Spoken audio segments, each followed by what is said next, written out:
Let's go to the sideline to Lou Canellis.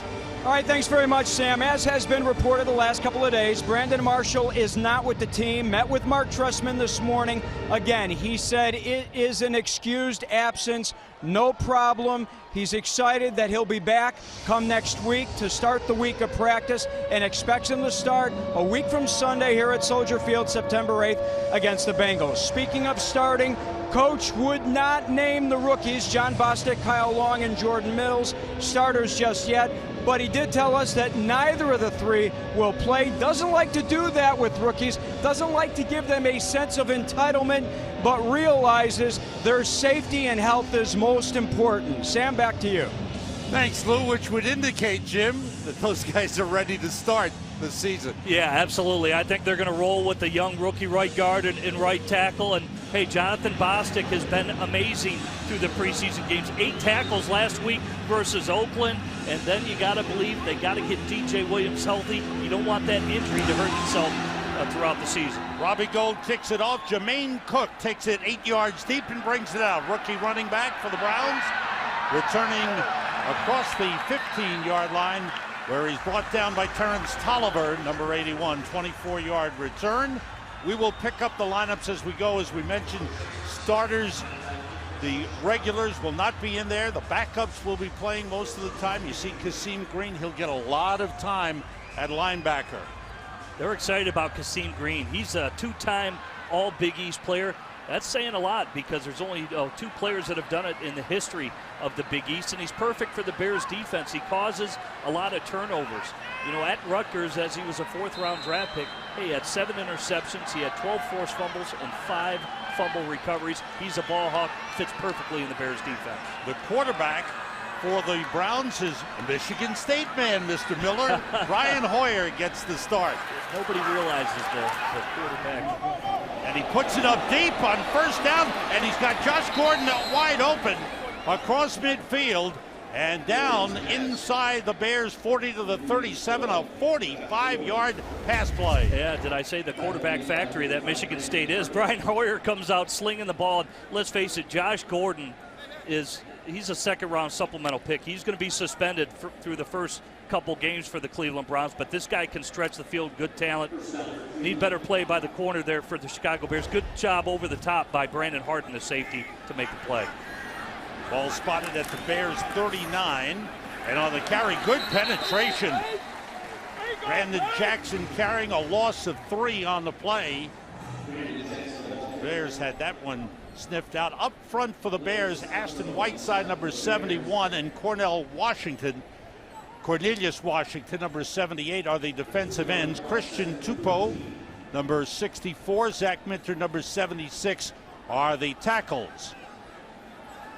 J.T. Thomas, number 97, Blake Costanzo, number 52, Kasim Green, number 60, are the linebackers. On 2nd and 13, Hoyer out of the shotgun. With time, he throws, intercepted by Demontre Hurst. Hurst on the return, another pickoff for the Bears. A good recovery by him. You saw him just get beat by Josh Gordon for the big play to open the game. That's how you redeem yourself. Good job, inside technique by Hurst, and that's well played. He was reading the quarterback's eyes, realizes it's going to be a skinny post, just jumps right in front of Josh Gordon to make the play. That's a nice job by Hurst. Really, again, to rebound from the opening play. Rookie out of Oklahoma, Demontre Hurst, undrafted free agent with the interception, and the Bears have the ball at their own 43-yard line. Jordan Palmer, number 2, younger brother of Carson Palmer, who's now with Arizona, 5th-year man out of UTEP, Texas El Paso. Has not played much with Cincinnati, Philadelphia. The handoff to Armando Allen, who's back coming off an injury, picked up a yard on the play. So for Jordan Palmer, who was hanging out in California 3 weeks ago thinking football was over for this year, he got the call and an opportunity to showcase his talents. And I'm interested to see him because this is his first time in a West Coast offense. He's a bigger kid with a bigger arm. He's much like his brother who could throw the ball down the field. But West Coast, we know it's about intermediate, moving the chains, diagnosing defenses. So far, Mark Trestman has been impressed with his football IQ. 3 wide receivers in. Running back is Armando Allen. And Allen carries, try to cut it back, and gets up close to the 45-yard line. Give him a yard on the play. Jamarcus Webb and Corey Brandon are the tackles. James Brown and Derek Dennis are the guards. And Taylor Boggs is the center, number 60.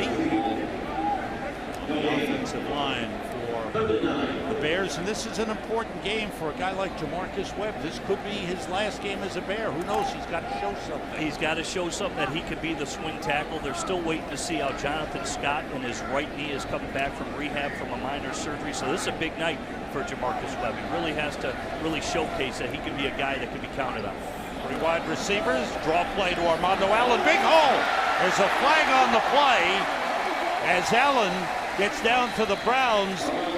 47, make that to 37. It's an offside against the Browns, so a good run for Armando Allen. Offside, number 41 defense. Penalties declined. First down. 18-yard run for Armando Allen. Good job mixing up the snap count by Jordan Palmer. Draws the defense offside. It's just a shotgun draw.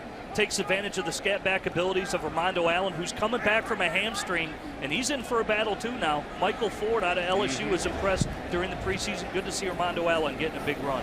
Palmer puts it up for the first time outside to Terrence Tolliver, who's shoved out of bounds at about the 32-yard line and pick up a 5 on the play. This is an important game for Terrence Tolliver as he tries to hook up a spot on this team. Yeah, absolutely. Well, we heard from Mark Trestman, the head coach. He said, we don't look at these receivers as just camp receivers. Terrence Tolliver's in for the battle of his life tonight. Joe Anderson, also another young receiver. Britton Golden, another guy, and these are the guys we're going to see tonight. So far, Tolliver, he comes out the gate, gets a good reception. 3 wide receivers. Anderson, number 19, is in the slot to the right.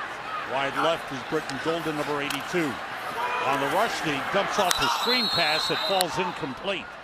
Big pressure on Jordan Palmer. Got to feel that pass rush when you're running a screen pass right there for Jordan Palmer, and just didn't put enough juice on it to get it to Armando Allen. That could have been a big play out the gate if he completes the pass, but just got to drop back 5, settle for 2 seconds, and then retreat and deliver an accurate pass to the running back. So Roberto Garza, the starting center, on the sideline. 3rd and 5 for the Bears. Palmer works out of the shotgun. Armando Allen in the backfield with him. 3 wide receivers. Now Palmer moving under center. Short drop, and they blow the whistle, a false start. False start. Number 73 offense. 5-yard penalty. 3rd down. Pre-snap penalty on Jamarcus Webb, and that will not help his cause. No, that's not what you're looking for, and you just want mistake-free football. You don't want anything that's going to set your team back, and that's really been a problem with Jamarcus Webb, and you got to be disciplined. You got to listen to the snap count and execute the play, and it continues to be a problem for Jamarcus Webb. Fendi Onabun, number 84, is a tight end to the right side. 3 wide receivers in on 3rd and 10. Palmer ducks in under center. Short drop, short throw to Onabun, who holds on, but gets only down to the 34-yard line to pick up a 4 on the play. And Robbie Gould will come on to attempt a long field goal here. This will be a 52-yard try. The long snapper is Brandon Hartson. Patrick Manley should be ready for the start of the season. Talked to him before the game. He's recovered from a couple of fractured ribs. He feels good and says he'll be ready to go for the Bears. Most tenured Bear, 231 games, outstanding player at Youngstown. Adam Podlesh is the holder. Robbie Gould from 52 yards. On the way. It's got the distance. It's right through. Robbie Gould in midseason form. It's been perfect all preseason. Hey, and you give Jordan Palmer credit on the first drive. Takes him down and puts him in field goal range. DeMontre Hurst with the interception. The Bears capitalize on the turnover, put 3 on the board, and lead the Browns 3-0. Chicago Bears preseason football is brought to you by North Shore University Health System and sponsored by Chase, Miller Lite, Verizon, and United. After the interception by DeMontre Hurst, the Ford scoring drive tells you the Bears ran 7 plays, 23 yards, and put a field goal on the board. Jermaine Cook from 8 yards deep, bringing it back for the Browns. Slips one man and gets up to the 18-yard line before he's brought down. Jerry Franklin gets up, a little upset, but he made the play on special teams.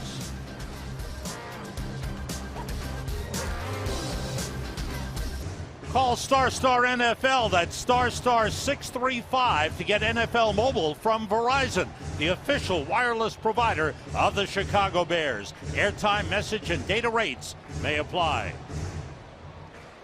We've got some good Bears fans at this final preseason game. Browns start from the 18-yard line. With Brian Hoyer, the quarterback, and Brandon Jackson, a one-time Green Bay Packer, carrying. He has struggled to find himself after some injuries. Third-round draft pick of the Green Bay Packers, comes over a year ago to the Cleveland Browns, and he's actually been a good workhorse because he stayed healthy here for the Cleveland Browns, as Montario Hardesty has really had trouble keeping healthy. So we'll see if he's a running back who can stick. Good stop on first down by the Bears D-line. Their number one running back is Trent Richardson, the second-year back out of Alabama. Hoyer to put it up, screen pass to Jackson, and makes a good gain out of it. A first down up at the 29-yard line. Kasim Green with a tackle, a pickup of 11 on the play. Kasim Green out of Rutgers, who can play all the linebacking positions and has got some good speed and hits hard. Very versatile player who does have a lot of position flexibility. Again, it's his speed. He's perfect to be a weak side backer. Probably will back up Lance Briggs this season for Chicago. But as you see there, could rally down the field and make plays. Hoyer throws and completes to Josh Gordon. Gordon turns it into a big gainer into Bears territory, down to the 39-yard line. A 32-yard gain to Montre Hurst, the man who made the stop. Once again, Gordon, the second-year man out of Baylor, burning Hurst. Well, I mentioned he's going to have the first couple games off for Cleveland, and they're trying to work and get him the most reps possible when you look at Gordon. It's just a deep in cut. Corners are off. It's an easy read. It's a vanilla defense by the Chicago Bears. That's just straight 4-3, cover 3 is all it is by Chicago, and the corner's going to be off, and Hurst wasn't able to make the tackle. On first down, Hoyer again with a quick drop outside and completes this one to Travis Benjamin, second-year man out of Miami. Out of bounds at the 29-yard line, a pickup of 9 on the play, and maybe 10. Well, you can definitely see a difference with the Bears defensively from the third preseason game to this game. Mel Tucker blitzed quite a bit last week against Oakland. Very vanilla. You're going to see a lot of cover 3, cover 2, off coverage, and just don't want to get anybody hurt. But they still have to execute the plays that are called, even though it's base defenses that are being called by defensive coordinator Mel Tucker. First down for the Browns at the Bears' 29-yard line. Off the play fake, good rush by Corey Brandon. And Hoyer takes off with room, slides down at the 22-yard line. A pickup of 7 on the play. That was Zach Minter, not Corey Brandon, on the pressure. I'm telling you, I think this Zach Minter is going to lock himself a roster spot for the Chicago Bears. Very high motor, beats to the inside. You can ask for more than that. Just make the quarterback move off his mark to disrupt the pass play. It's not all about sacks. It's about being disruptive, and Minter has done that the whole preseason. On 2nd and 3, Josh Williams in at defensive end for the Bears, number 72. Jackson going outside. Good play by Aston Whiteside. Whiteside, first-year man out of Abilene Christian. Bears picked him up off waivers from Dallas last year. Was on the Bears practice squad last year. And for these players, as Coach Mark Treston was telling us this morning, you're trying to make this team, or you're trying to play for your next phone call from some other team. It really is, and we've talked to defensive line coach Mike Fair. It's about position flexibility on defense. Say Zach Minter, can he play the one technique? Can Aston Whiteside play both defensive end and defensive tackle? They need to show that they can do more and have familiarity with all positions on the D-line. On third down, 5 defensive backs in. The pass short for Jermaine Cook, but wide of him, goes incomplete. The Bears defense is held, and the Browns sent on their field goal kicking unit.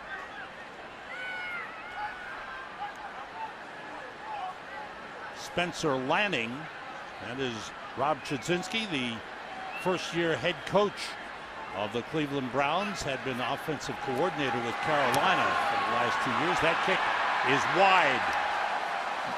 They've got Shane Graham and Brandon Bogate as their normal place kickers, but he sent out one of the punters, Spencer Lanning, to attempt the field goal, and he missed. Bears lead it 3-0.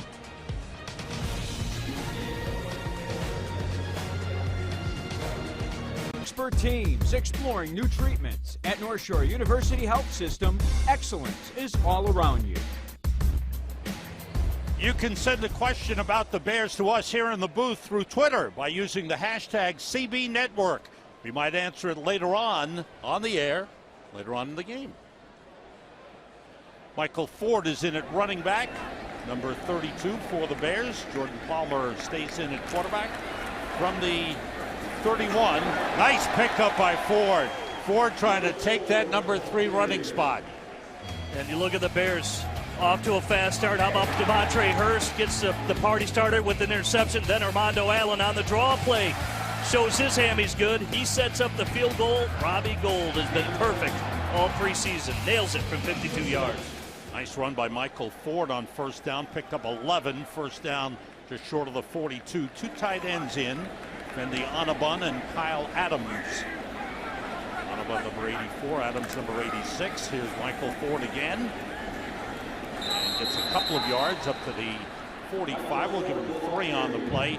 When the preseason started, Armando Allen was the number 3 running back. He pulled a hamstring, was out for a couple of weeks. Michael Ford has played very well in preseason, and now it's a big battle for number 3. It really is, and I think he stepped up in special teams too when he had that 100-yard kickoff return against the San Diego Chargers. Really, he's got to show that he can block on third down. But clearly, when you look at Michael Ford, he's more stout as a running back. He's tougher to bring down, and he can get the tough yardage inside. Palmer with 3 wide receivers in, throwing outside but behind Britton Golden. Golden never turned. Pass incomplete. Yeah, he's trying to back shoulder Britton Golden on the play and just doesn't put it in the right spot. When you throw the fade stop to the outside, you got to throw it right at the back of the receiver's head. That's what'll put it right on his back shoulder. But you look at Jordan Palmer. I'm so used to calling him Carson Palmer because his brother. He just, he hasn't been with the Bears long enough. It's being on the same page with the receivers, so that's difficult. 3 wide receivers. Fendi Anabun, the tight end, split out, and they move ahead of the snap. False start on the Bears. False start, number 19, offense. 5-yard penalty, third down. Bill Levy, our referee tonight. Bears set back 5 will have a 3rd and 12 from the 40-yard line. There's Jay Cutler along the sideline. Martellus Bennett alongside him. Jay Cutler's had a real good preseason. Jordan Palmer works out of the shotgun. 29-year-old Palmer played preseason with Cincinnati. Last season was with Jacksonville. Has time, throwing over the middle of Michael Ford. Ford across midfield, fighting for first down yardage. He's got it. Great effort by Michael Ford. And that's what he does. He just continues to churn his legs. He's 215 pounds, and he is a load to bring down. Very impressive. It's going to take more than one guys to tackle him, and it's just a dump off. A little check down over the middle of the ball. Good patience by Jordan Palmer. Accurate throw. Allows the receiver to run. And Michael Ford to get the first down. Undrafted free agent out of LSU, Michael Ford. You can see the hunger as he tries to win a spot on this team. First down Bears at the Browns 47 off the play fake. Palmer to Fendi. No, that's Terrence Tolliver, the wide receiver. And a short pickup down the 46-yard line for Terrence Tolliver. Big, tall, rangy receiver. 6'5", 204. Another player out of LSU. Kyle Adams is in at tight end for the Bears. Well, I think so far Jordan Palmer, he looks relaxed. It's just like Mark Trestman said, good football IQ. He understands what he's doing. You see the offensive line is having trouble with the snap count because obviously he's got a different cadence than Josh McCown or Jay Cutler. handoff inside of Ford. It's inside the 45 and down to the 43. But even though it's a minimized game plan, these guys can still show. You saw there on the dump down to Michael Ford for the first down. Go through your reads, go through your progressions, throw an accurate pass. You still have to execute. And like you said, whether it's the third spot or maybe it could be a phone call. Week 4, week 5, if unfortunately the Bears were able to injure at quarterback, at least you know and have comfort level in a guy who could come in and execute your base offense. 3rd and 6. Fendi Anabun is in at tight end. 3 wide receivers. Palmer, they pick up the blitz and he completes it to Britton Golden. Another Bears first down. And this is something Jordan Palmer talked about. Making completions, moving the chains, getting into the red zone to score points. Yeah, it has time to throw the football. Again, that starts with the protection up front. And now you look at the accurate throw to Britton Golden on south. It's a little bunch set. Britton Golden goes to the flat. Give him an opportunity to run with the football. That's what allowed him to get the first down. It's an accurate pass so he can turn the corner and keep the chains moving. Britton Golden had a good game last season in the final preseason game, but was cut. Palmer being pressured, and they've got him. Flag goes down as Jordan Palmer is sacked on the play. A loss of 8.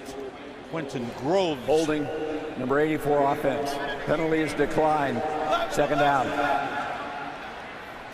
The loss back to the 44-yard line. Comes up a 2nd and 18 for the Bears, who lead it 3-0. Fendi Anabun will play virtually the entire game. We talked to Mark Trestman, the Bears head coach, about him. They love his athleticism, and they want to see if there's a way that they can keep him. But you gotta play when the lights come on. Yes. I think that's Fendi Anabun's biggest challenge right now. He's great in practice. He needs to do it when the lights are on. That pass caught by Joe Anderson. And he gets down to the 31-yard line. Good throw by Jordan Palmer, a pickup of 13 on the play. And Joe Anderson, who's had some injury issues in preseason, with a good play. Well, you look at the slant route. He tries to almost run through that second window on the slant route. And Jordan Palmer did a nice job throttling him in the hole so he could make the catch. Hey, it's a good back shoulder catch by Anderson, but Jordan Palmer was trying to throttle him in that window for the slant route. Harvey Unga in at fullback on 3rd down for the Bears. Palmer gets time, and he completes it to Terrence Tolliver. He's got a first down inside the 20-yard line. Gain of 12 on the play. Again, good pass protection by the Bears, and they're able to overcome that 2nd and long right now because of the sack. 2 accurate throws on the curl route to Tolliver. And the Bears have reached the Sports Authority red zone. Just what Jordan Palmer wanted to do. 2 positive first drives right now for Jordan Palmer. Josh Lenz, number 11, is in at wide receiver. 2 tight ends in. Armando Allen carrying, try to cut it back. And there's no gain on the play. Coming down to the end of the first quarter with the Bears leading 3-0 on a 52-yard field goal by Robbie Gould. After an interception by the rookie cornerback DeMontre Hurst. And that will be it for the first quarter. Jordan Palmer acknowledging his lineman, who did a good job protecting him in the first quarter. He really did. Really, the one sack that had the hold by Fendi Anabun. Jordan Palmer just needs to throw that ball away. Again, it's about situations. Why be in a 2nd 18 when you can be in 2nd and 10? So that's something he could learn from. I don't think the sack was on the offensive line. I think that's on Jordan Palmer, and he needs to learn. End of the first quarter of the final preseason game. The Bears with a good job, a turnover, and 3 points on the board. They lead the Browns. The Chicago Bears Network is proud to present Inside the Bears, a new weekly magazine show debuting this fall on Fox 32 Chicago and My 50 Chicago, hosted by former Bear Anthony Adams and Lindsey Petruni. Inside the Bears, brought to you by Jimmy John's, runs year-round starting September 14th. Sam Rosen, Jim Miller, Luke Canellis here at Soldier Field. The Bears start the second quarter, 2nd and 11. Jordan Palmer with time, throws completes to Joe Anderson. Anderson fights his way down close to the 10-yard line, just short of a first down. A gain of 10 on the play. Jordan Palmer 8 for 10. And completed obviously all 3 third downs on this drive. And here, this is a nice throw on second down. Here, Joe Anderson is there on the curl route, but look at the protection. He's got all day to throw. Just go through your read. 1 was a tight end down the middle. 2 was the guy to the flat, and then Joe Anderson on the curl route. Good job getting through his progressions, but had the time to deliver the football. 4 for 4 on this drive. 8 for 10, 66 yards. 5 different receivers have caught passes. 3rd and 1 for the Bears. Armando Allen in the backfield. Draw play, and he fights his way out of a tackle and gets a first down. Nice play. Kept those legs churning. He was hit at the line of scrimmage, and Armando Allen picks up 6 of the Bears' first down. It's good. It is good, tough running by Armando Allen right here. But again, just the draw play, very basic. Got to make a guy miss. This is where Allen thrives. It's in space. He has the jets to get to the outside and get those burst plays, like on the draw play right there for the first down. Harvey Unga is in at fullback, and Michael Ford is the tailback.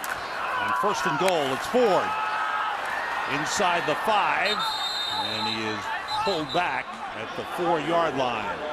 Pickup of 2 on the play. You mentioned Harvey Unga. It's hard to believe he's a 4-year player out of BYU.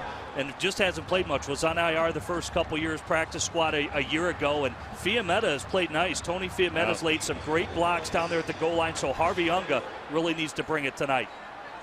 Unga comes off the field. 2 tight ends on, Fendi Anabun and Kyle Adams. 8-minute drive for the Bears, who have a 2nd and goal at the 4.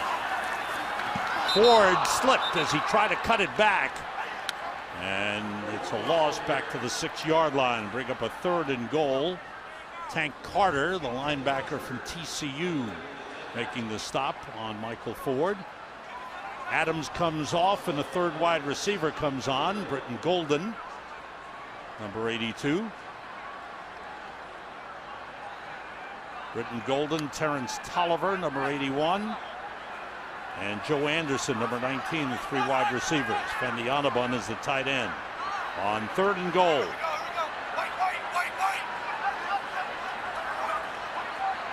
Palmer signaling outside.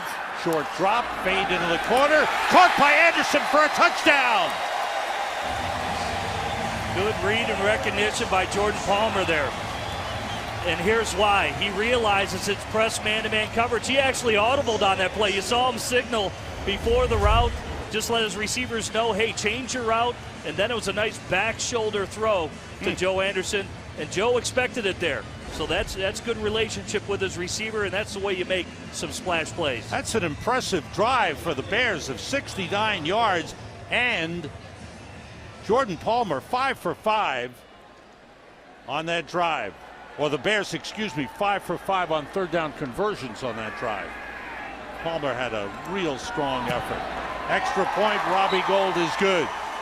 Good pass by Jordan Palmer. Good catch by Joe Anderson.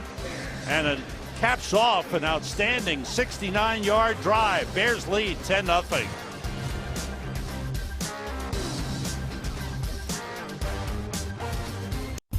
The Chicago Bears are presented by Chase, the official bank of the Bears since 1934. Here's the Ford scoring drive. Look at that. 16 plays, 69 yards, 9 minutes, 20 seconds. And the 6-yard touchdown pass, officially 5-yard touchdown pass to Joe Anderson, another player who needs a strong game to try and solidify a spot on this roster. Yeah, had a banged-up shoulder through training camp, missed one preseason game, back in there to fight. And again, he's not just a camp guy, very involved on special teams. Jermaine Cook on the return for the Browns. He's brought down at the 21-yard line. Tom Nelson in on the stop. Jordan Palmer with the touchdown pass. Oh, he liked that. There's his receiver, Joe Anderson. The Chicago Bears Network is home to your official Bears pregame show. Join Lou Canellis, Jeff Joniak, and Tom Thayer for Bears Game Day Live. Brought to you by Advocate Healthcare every Sunday morning at 10:30 a.m. during the season on Fox 32. Bears with a 10-0 lead after a terrific drive. Brown start from the 21. Brandon Jackson picks up 4 up to the 25-yard line. Bears Jerry Franklin, number 53, first-year man out of Arkansas, is in at linebacker with Blake Costanzo and Kasim Green up front. Aston Whiteside and Josh Williams are the ends. Zach Minter and Christian Tupou are the tackles. We'll pick up the secondary in a moment. Ryan Hoyer, the quarterback, the number 3 quarterback. Brandon Jackson gets up to the 30-yard line and bring up a 3rd and 1. Jason Campbell, the number 2 quarterback, was supposed to start, but he came down with the flu. And though he's available, not likely he will play. Brian Hoyer, the 5th-year man who spent 3 years with New England, last year with Arizona, is the starter tonight. The number 1, there's Jason Campbell, who spent last season with the Bears as the backup. But Brandon Weeden will be the starting quarterback when the Browns start the season. Flag on the play in the Browns backfield. Looks like a hold. Bill Levy. Holding. Number 61 offense, 10-yard penalty. Repeat, 3rd down. It's on Kalen Hauptman, the rookie out of Florida International. There's Brandon Weeden, who's had a pretty good preseason, though the Browns did not have a good game last week against the Indianapolis Colts. But I definitely think he's a good fit in Norv Turner's style offense. Norv Turner comes over as the offense coordinator. This is a big, strong-arm quarterback. You know, kind of like Jordan Palmer or the Bears. There are certain systems that fit guys better than others. And I think Norv Turner's down-the-field play-action style of game really is going to suit Brandon Weeden in his NFL career. 3rd and 11, 5 defensive backs in for the Bears who show blitz here. Blake Costanzo calling out some plays, and it looks like Zach Minter jumped across the line. Let's see if he was drawn off. Looks like a false start on the Browns. Before the false start, away game, offense, 5-yard penalty, 3rd down. The Browns with a pre-snap penalty brought back to their own 15-yard line.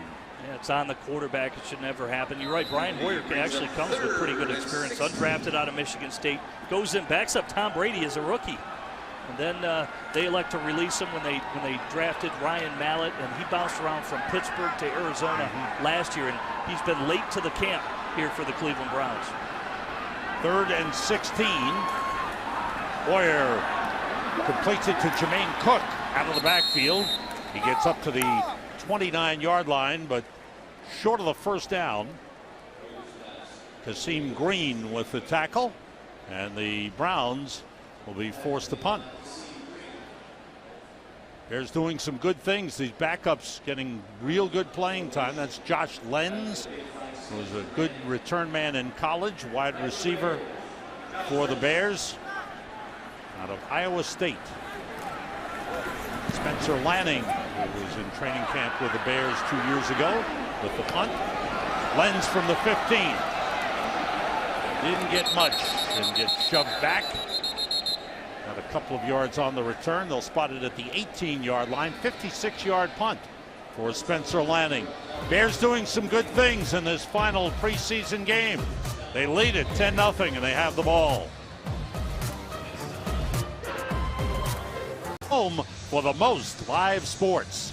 Jordan Palmer's had a strong game thus far for the Bears in his effort to showcase what he can do. 9 of 11, and he's hit his last 7 in a row. Yeah, he's feeling it. I mean, this is what you want to be. You want to feel good about your completions. He's seeing everything. He's reading the progressions nicely. Feels settled in the pocket because he's getting good pass protection. Then it's just about delivering the mail. Play fake. Palmer being pressured, throws and delivers there. The completion to Anderson, who broke a tackle and was tripped up in Browns territory at the 45-yard line, a gain of 37. And I think you look at it right here. Gets the pass protection again. It's just a 134. He fakes the play action to Armando Allen. That's what opens up the in cut. Draws the linebackers forward and then delivers an accurate ball for Joe Anderson to hit him on the run so we can get yards after the catch. That's a nice ball by Jordan Palmer, and that's his strength. He's really a pocket guy. He's not going to scramble around as much, but you can see, much like his brother, he's a big, strong guy in the pocket. that can deliver some nice accurate throws. Armando Allen on first down breaks through the first wave and gets inside the 40 to the 39. Now it's time for Lou Canellis's North Shore sideline report. Take it away, Lou. All right, Sam, you know, Jordan Palmer and Trent Edwards were brought in together back in June along with Jamarcus Russell. Went through a tryout in front of Mark Trestman. Then they bring Palmer and Edwards back. These guys went back home to Newport Beach, California, started playing catch together. He gets the call from the Bears. He was interviewing interns for the marketing company he owns in California, and now he's quarterbacking the Bears. Armando Allen brought down inside the 40, pickup of a couple, but flags go down in the Bears backfield. That's not a good sign. Well, you never know when you're going to get that call, and you got to stay. Hey, you got to stay in shape. You got to be ready for that opportunity to make the most of it. Like Jordan number 84 offense, 10-yard penalty, repeat second down. And the Onabun, second time he's been called for a hold. First time it was decline. This time the hold brings the ball back to the 48-yard line. Yeah, you look at the two quarterbacks, Trent Edwards and Jordan Palmer. They're friends. They've known each other since high school. They were playing volleyball out in California, bemoaning the fact that football was over. They got the call. Yeah, well, they went to the Elite 11 quarterback camp out there as well, so they're very familiar with one another. Are good friends. Their wives are good friends, and so, and it's never about, when you talk about the dynamics of a quarterback room, there should never be that animosity. You are not competing with anybody else. You're competing with yourself to get better, and that's what it's about. You're not in competition with anybody else, and if you're out there, and I've always said this, be a better quarterback tomorrow than you are today. There's Trent Edwards. We'll see action in the second half. Three wide receivers in for the Bears. They have to get to the 35-yard line for a first down. Spread the offense. Empty backfield. Palmer being rushed, gets rid of it, caught by Fendi Onabon. He holds on, but he's brought down after a short pickup down to the 42-yard line. So the Bears will be forced to punt. Well, even showed there he could take a hit, didn't get the blocking he needed from his left tackle on the play, and just dumps it off to his tight end in an empty set, and that's what it's got to be, 5-on-5. Your linemen got it. They know that they've got a specific man to block, and didn't hold up on his left side, and Jamarcus Webb needs to get a better block on that one. Mike Edwards deep for the Browns as Adam Podlesh will punt it away, and they stop it. Referee Bill Levy blew the whistle. Ball start. Number 32 offense, 5-yard penalty, still fourth down. It's on Michael Ford. We'll bring it back 5 yards. Special teams is a big factor for some of these players trying to make the Bears roster.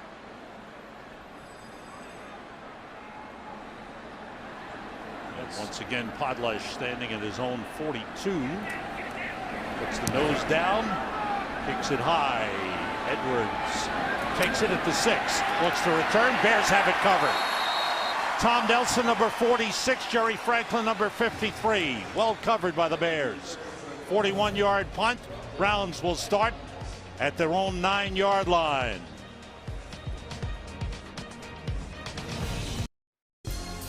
Score Miller Lite Beer Scare.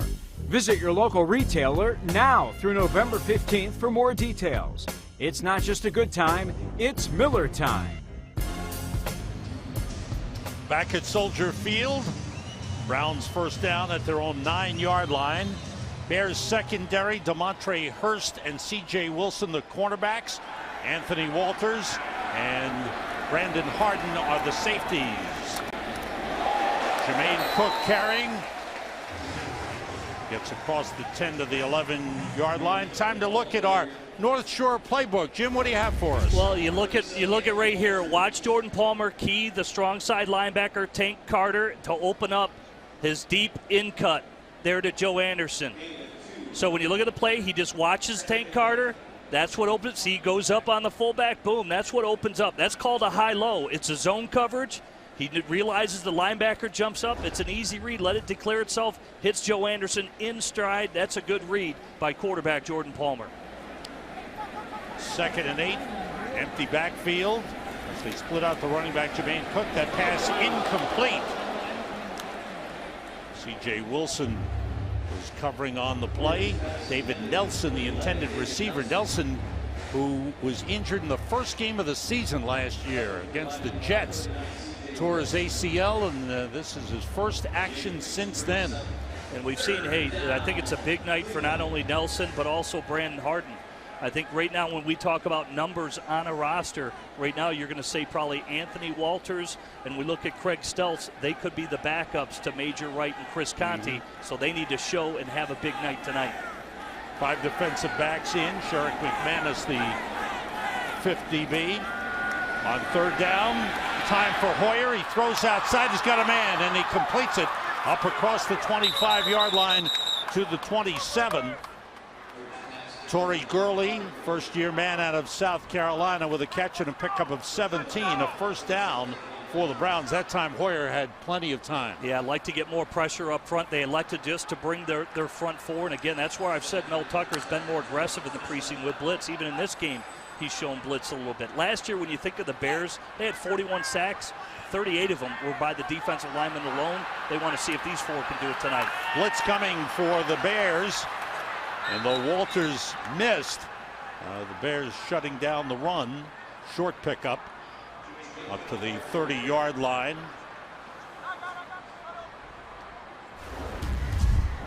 Here's the blitz on the play, brings down the safety, Anthony Walters. They've been very aggressive. Last week we saw Peanut Tillman get a sack with a corner blitz. That time it's a safety blitz right up the middle in the B gap by Anthony Walters. Disrupts the play. 2nd and 8 for the Browns. Hoyer with a deep drop, gets time, completes it to his tight end, and he's got another first down. Kellen Davis, the former Chicago Bear, spent 5 years with the Bears, and now with the Cleveland Browns.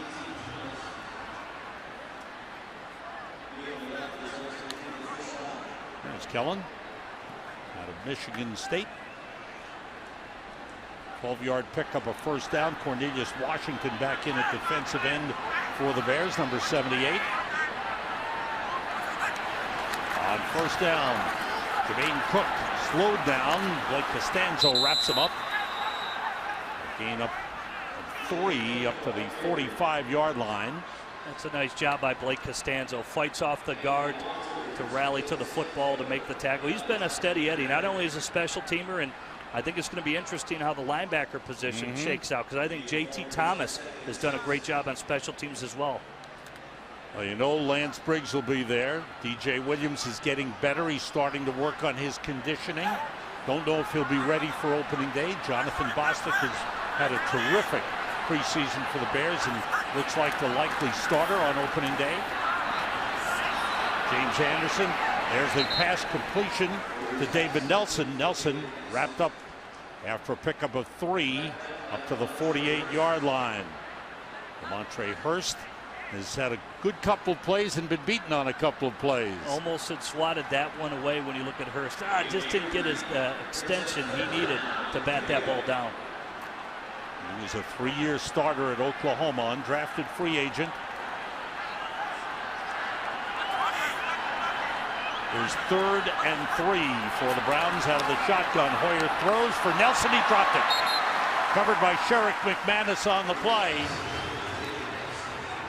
And the Bears force the Browns to punt. Watch Fox 32 News at 9. Connected to what you care about. Browns are going to go for it. They keep their offense on the field on 4th down. Have to get to the 48-yard line of the Bears for a first down. Hoyer working out of the shotgun. Flag on the play. Hoyer throws and the catch is made. Hurst with the tackle on the wide receiver Josh Cooper. And we check out the flag. A gain of 10 on the play. False start. Illegal formation.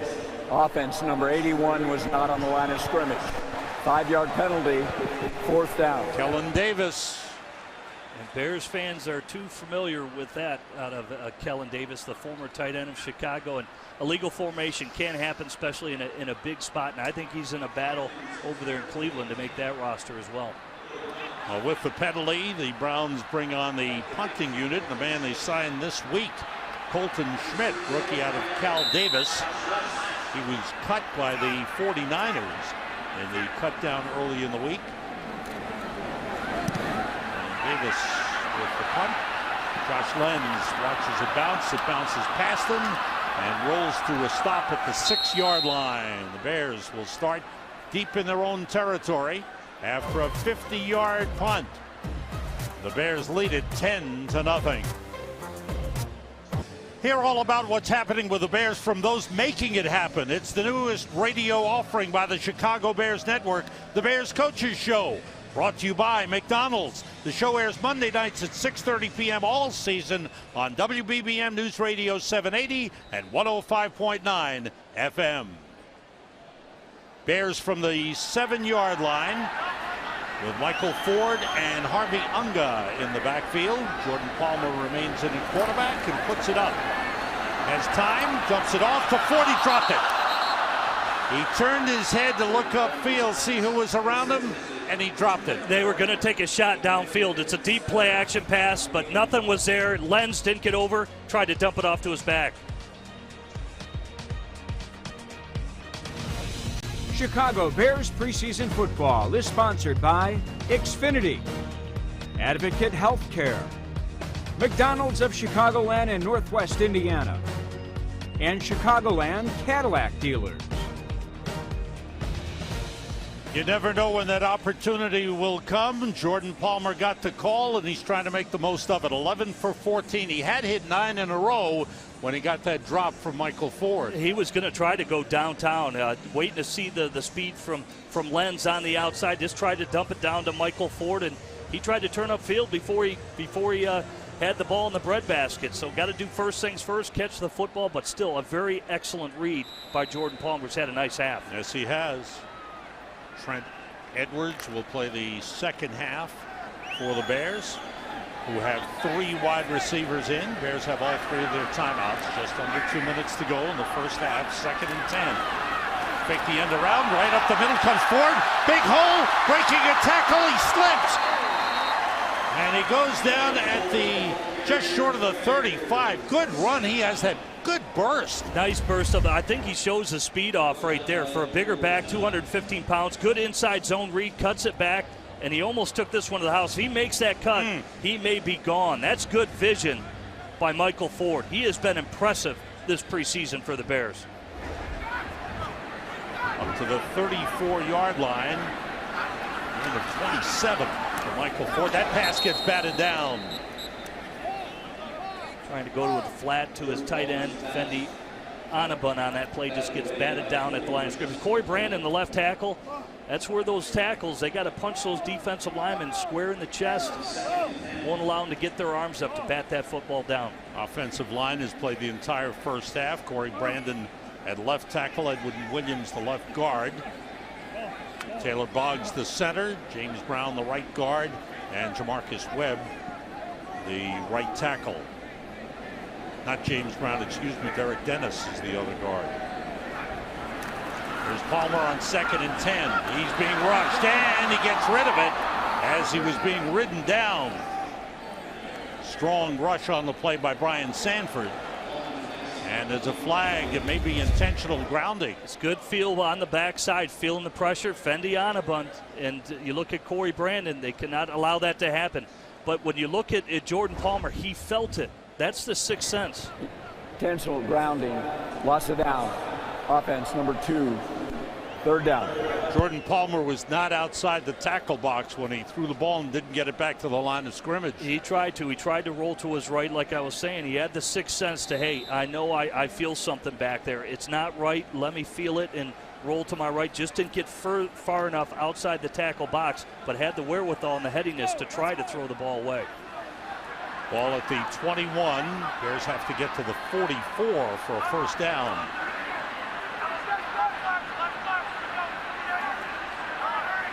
Palmer out of the shotgun. Gets time. Throws, and he's got Fendi Anabun, and he couldn't hold on. Good touch throw down the middle. You can't do it any better if you're a quarterback. He's trying to protect Fendianabun. You see the safety coming into play. Just got to squeeze it.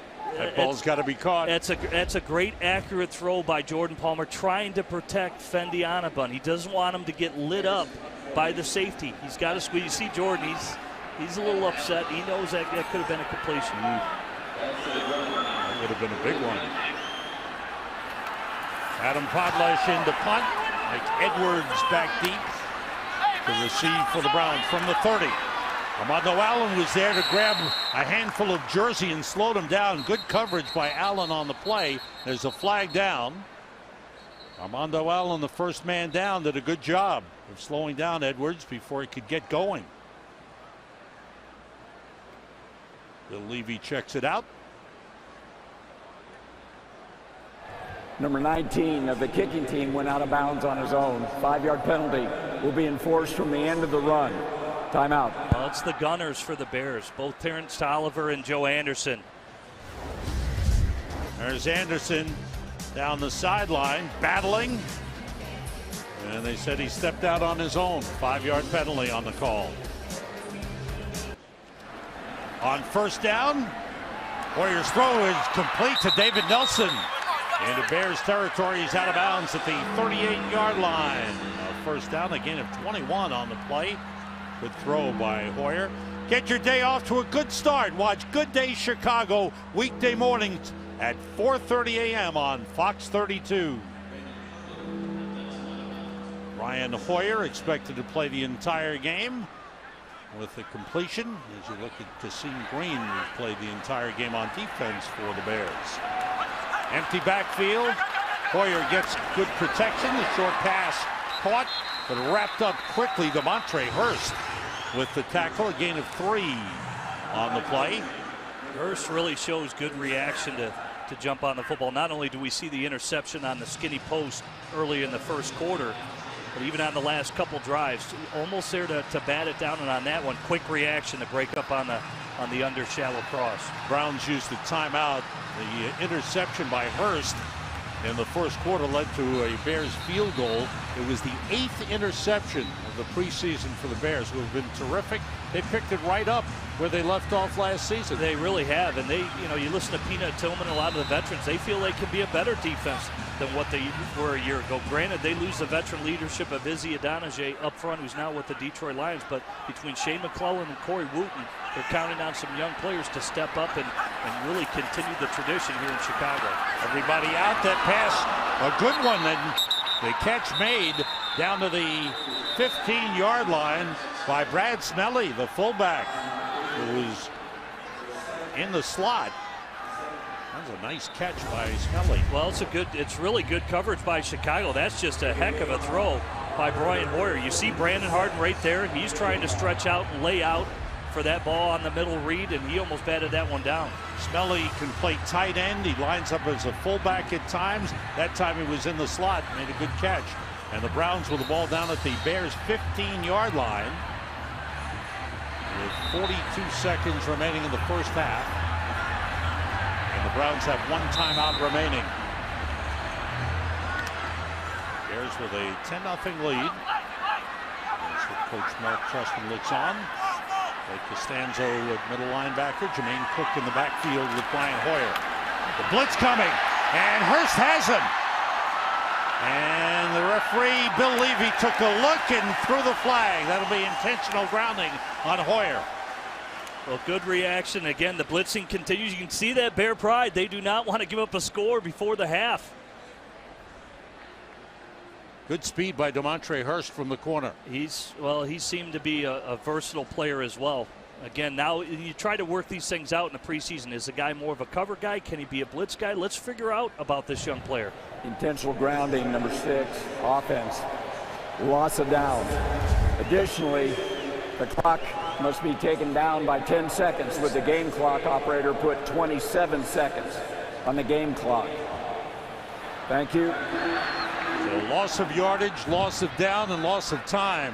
Good scheme by the Bears. They know just the protection. You see him pick up Washington on the outside, and he gets the free hole in the C gap right there when you look at Demontre Hurst. Good scheme blitz.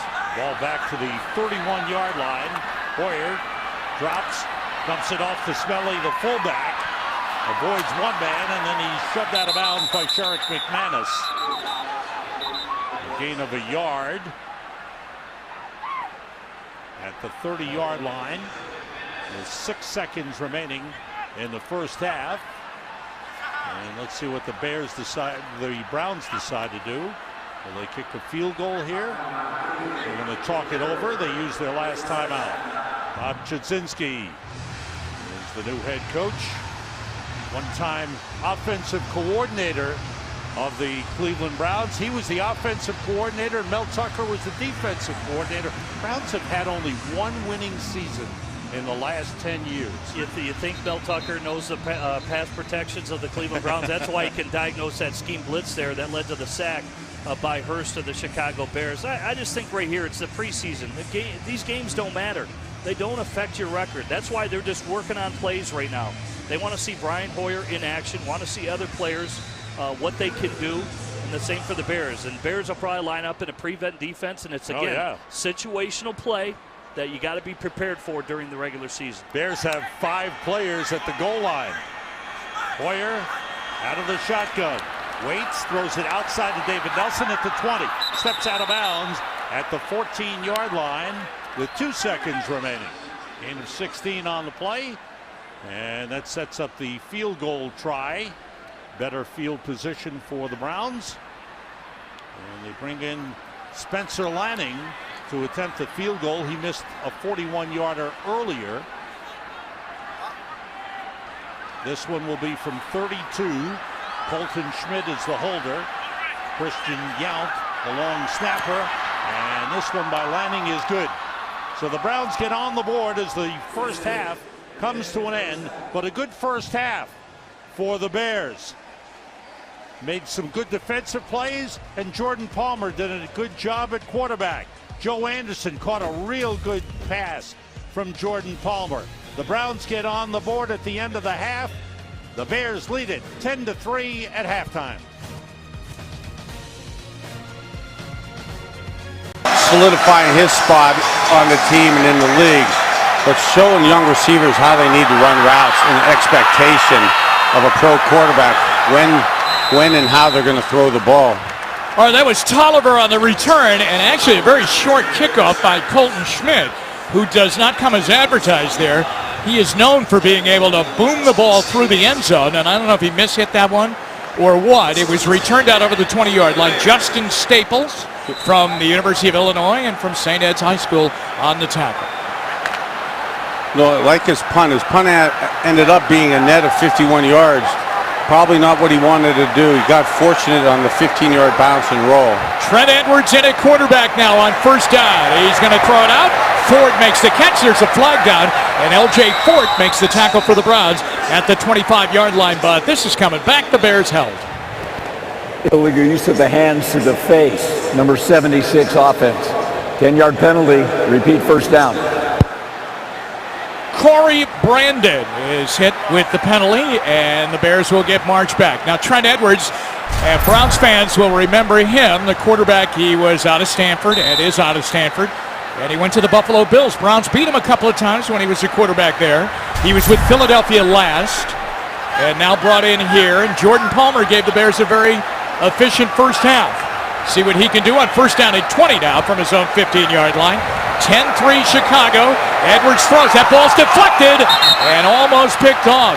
Looks like Big John Hughes out of the University of Cincinnati got his hand up there and got it knocked down. And we'll see on this play right here. I like Hughes. Hughes a terrific player. Yeah, good thinking. See, when you're a D lineman, you're trying to rush, sack the quarterback.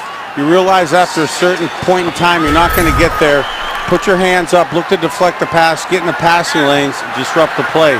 That could have easily been an interception back the other way. Yeah, Akeem Auguste was in position there, 2nd and 20 from the Chicago 15-yard line. Short drop, Edwards throwing near side, and it's caught, and they get away down the sideline. Onabun, Fendi Onabun makes the catch, and the run out near a first down to the 35-yard line. The big tight end on a short throw, but a big run. Yeah, Trent Edwards sees the linebackers overshifted strong to the right side of the screen, That means the safety's probably going to come down to that way and have a 3 deep coverage. Again, that's that arrow slant concept where you throw off the outside slot defender. Josh Aubrey did not make the tackle, and he ended up with a big play of 20 yards and a first down. They get out of field position jail. 1st and 10 at their own 35-yard line now. Ford on the carry near side, nothing doing there. Hall Davis gets over on the corner and leads the charge to make the tackle for the Browns, helping out Akeem Auguste and Justin Cole. These are pretty obvious, especially in the 4th preseason game. These are pretty obvious run formations right here. The offensive coaches like Norv Turner, like Mark Trestman, will tend to set up these type of run formation looking plays here in the preseason. They definitely have a couple passes off of that run look that probably early in the season they'll go to a pass off of that type of run formation with run statistics behind it. 2nd down and 11, shotgun. Edwards. Ford in the backfield. They give it to him, and the Browns are there again, and they smother him at the 35-yard line. Nice play.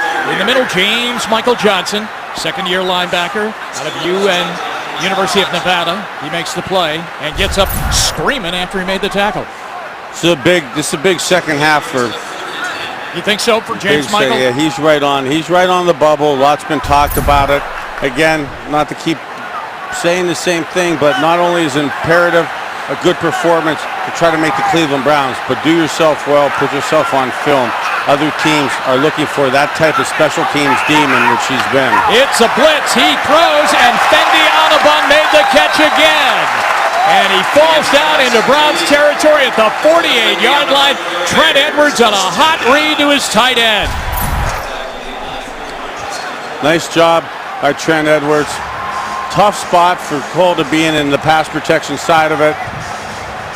But see, when you have that good timing on a seam throw like that, like we talked about Brian Hoyer, like we talked about Jordan Palmer in the first half, Trent Edwards doing the same thing, hitting his 5th step, getting the ball thrown on perfect timing. 1st down, and he's going to go long. And he's going for the rookie Lenz, and he caught it down at the 10-yard line. He was in a battle down the sideline with the Browns rookie Leon McFadden, and Lenz wins it, and it's 1st and goal at the Cleveland 8. He does a nice job of separation here. I like his left hand here from the receiver, kind of keeping the DB at bay. That's technically illegal. Very rarely is it called. Could have knocked his hand out twice, but kind of that hand slap with the left hand there, that's beautiful. Got beautiful throw, outstanding route run right there. 40 Perfect yards, location. and 1st and goal at the 8-yard line. Armando Allen is the running back. They give it to him. He sweeps far side. Justin Staples grabs him by the waist and drags him down. Staples over on the corner, then got help from Ishmaeli Kitchen and LJ Fort. The ball will be moved just about a yard, and it will be 2nd down and goal. Justin Staples, who had that interception on a big night for him growing up in Lakewood, playing at St. Ed's, intercepted that pass late in the game against the Rams, playing at First Energy Stadium. A big throw for him. 2nd and goal, Chicago. Down near the Browns' 7-yard line. Into the game again, Michael Ford at running back. Trent Edwards back up to the line, back into the shotgun. On 2nd and goal, here's Ford. He's to the 5, he's to the 4, and the Browns have him at the 3-yard line. He's finally dragged down. Brian Sanford, Johnson Botamosi in on the tackle, along with James Michael Johnson, and it will be 3rd and goal down near the Browns' 4-yard line. Yeah, nice job at the point of attack, keeping him out of the end zone, making it that 3rd and 3, 3rd and 4. Okay, in the 1st quarter, the last time the Bears were down in this type of territory, they threw that fade into the corner of the end zone. Yeah, and they're looking like press coverage again. So let's see what Trent Edwards does. And Browns it's a blitz. He sees it. 2 linebackers creep right up into the hole. This is definitely going outside for sure. Here's the throw, and it got knocked down at the line of scrimmage. So the Browns get in there. Justin Cole and Brian Sanford get in there. And Justin Cole got his hand up and got a piece of that football on 3rd down. Look at him time his jump, Bernie. Yeah, and the coaching point there, when you see an outside linebacker like Cole jumping up like that, the running back has to go and engage. That's his guy to block. just to slow down and stop like that. Let Justin Cole jump up in the air and deflect the ball without trying to put your helmet and your shoulder pads around his knee pads and flip him over. You can't allow D-linemen, outside linebackers to do that. Well, a chip shot for Robbie Gould. He hit a 52-yarder earlier. This one is a 21-yarder.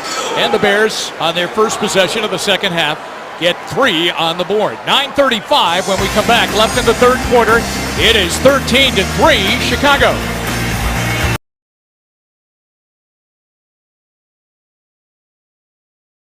Here's a look at tonight's quarterback stats, and it's all Brian Hoyer tonight, brought to you by First Energy. Proud to be your hometown team. Those are his numbers. Now, in the NFL, it is only NFL start. Back in 2012, December 30th at San Francisco, a 27-13 loss. He threw for 225 yards, a touchdown and an interception in that game. Jason Campbell has the flu, so Hoyer's going to go all the way. And he runs on first down on the handoff, and Cook brings it out to the 30-yard line. And he ends up with 5 yards. Second down and 5 coming up for the Browns. Yeah, I've talked quite a bit about Brian tonight. I think it goes without saying, did a phenomenal job. Again, it's not only just the reads and the accuracy of his throws, but the sense of timing and getting the ball up and down and on perfect rhythm, perfect timing, NFL timing. Smelly motions back into the backfield. Hoyer up in the pocket, throws, and his receiver fell down, and it was David Nelson. And let's make sure he's okay, because he's had that knee problem, and I think it was just a slip. Yeah, I don't want to sound like Brian Hoyer's marketing agent, but see, people say, why do you throw this? This ball's gone before he comes out of his break. You can't anticipate as an NFL receiver, and I know it's his first game back. I don't want to be too harsh on him, but his feet are outside his body. He ends up slipping, falling down. Can't happen, especially on an outside breaking route. Third down, 5 from their own 25-yard line. Protection in the backfield. Hoyer looking, throwing. That's caught out by the 34-yard line. Josh Cooper on the catch. And they are short of the first down. They're going to send out the punt team. They were, and yes, they will. Here, if I wanted a nitpick, since I've been so glowing about him, that's man coverage, press outside, but because it's not man blitz coverage, the defensive backs in the slot have outside technique on the receivers. So any outside breaking route, you're actually running into where that defensive back's supposed to be. It makes it a tough pitch and catch to execute a 3rd and 6 in that situation. Lanning punts, Lenz catches, and the Browns get him by the shoe tops and knock him down. And down there first to make the play for the Browns was safety Josh Aubrey, and he knocks him down at the 19-yard line, and the Bears will get the ball. 1st and 10, just shy of their own 20. It was a 47-yard punt by Spencer Lanning, and Aubrey makes the tackle, and we're back after this timeout. Hit of the game brought to you by Liberty Ford. A new Ford brings a new adventure, and Liberty makes that happen. There's Brian Sanford with the hit right there on Jordan Palmer. Palmer was then called for intentional grounding. And we're back at Soldier Field. There's Brian Sanford waiting to get back in there on the Browns sideline. 1st and 10 Chicago from their own 19-yard line. Here's Trent Edwards on a bootleg roll-up, picked off, and it's James Michael Johnson. 10-5, touchdown! So they have not scored a touchdown offensively in a while, and the defense said, enough of this, we'll score, and they do. Well, you said it was a big night for him. Yeah, it's nice to see a good young man like that. He plays hard on special teams. It's a little out of position right there. Fortunate on the drop ball. Trent Edwards goes a little too early on that bootleg, naked out. But you see why he's forced into an early throw. So that tight end, Fendi Onabun, ends up not being able to make the catch. The ball tips and flutters up in the air. Armani Bryant again on the pass rush for the Browns. And then the 21-yard return of it after he caught it, James Michael Johnson. And the Browns are going to go for 2. They will not kick. They're going to go for 2 with the score 13-9. 2-point conversion. First time we've seen them do this in the preseason. Got man coverage up to the top with David Nelson. Oh, he reads the blitz perfectly. Hoyer Oh, they tried to run it, and they ran right into the Bears defense, which was blowing through. Aston Whiteside made the play. On the handoff to Jermaine Cook, they didn't fool Chicago at all. I mean, at all. I would, again, it's a preseason game. I highly doubt we're going to do something like this. This is running strong to a Sam Strong safety blitz. Timeout here in Chicago. Browns are down by 4 at 13-9. Take a look at the play of the game, and by golly, you just saw it. Brought to you by Time Warner Cable. Get the most sports on any screen with Time Warner Cable Sports Pass. Time Warner Cable. Enjoy better. Just when Bernie Kosar said it's a big night for James Michael Johnson, it became a big night for James Michael Johnson. Yeah, nice to see his athleticism, and again, I make jokes about sometimes defensive guys not having the best hands in the world, even though that looked like a cupcake there to intercept. Michael Ford on the return, and there's Torrey Gurley down there, first to make the tackle for the Browns. 7:46 remaining here in the third quarter, and the Browns only down by 4 now. They went for 2 and did not get it. And I mean, they did not get it. That play technically against that Sam Strong safety blitz in a chalkboard in the video room, it is blockable. Go ahead, Bern. It's just incredibly challenging when you have such athletes like that on the other side of the ball to execute that.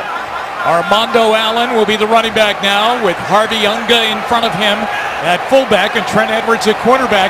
And they give it. Here's Allen, runs, and Brian Sanford fills the hole and plugs it up.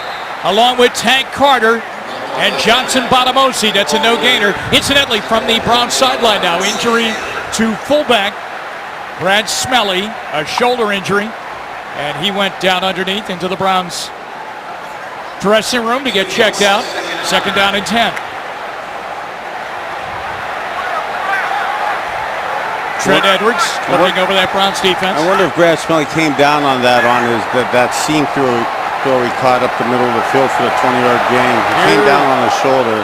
Here's the cutback, and James Michael Johnson is over to make the tackle along with Abdul Kenna as they come in to make the play. 3rd down coming up, and let's go down to the Browns sideline. Dave Chudowski with the new member of the Browns over from the Baltimore Ravens, Paul Kruger. Hi, Dave.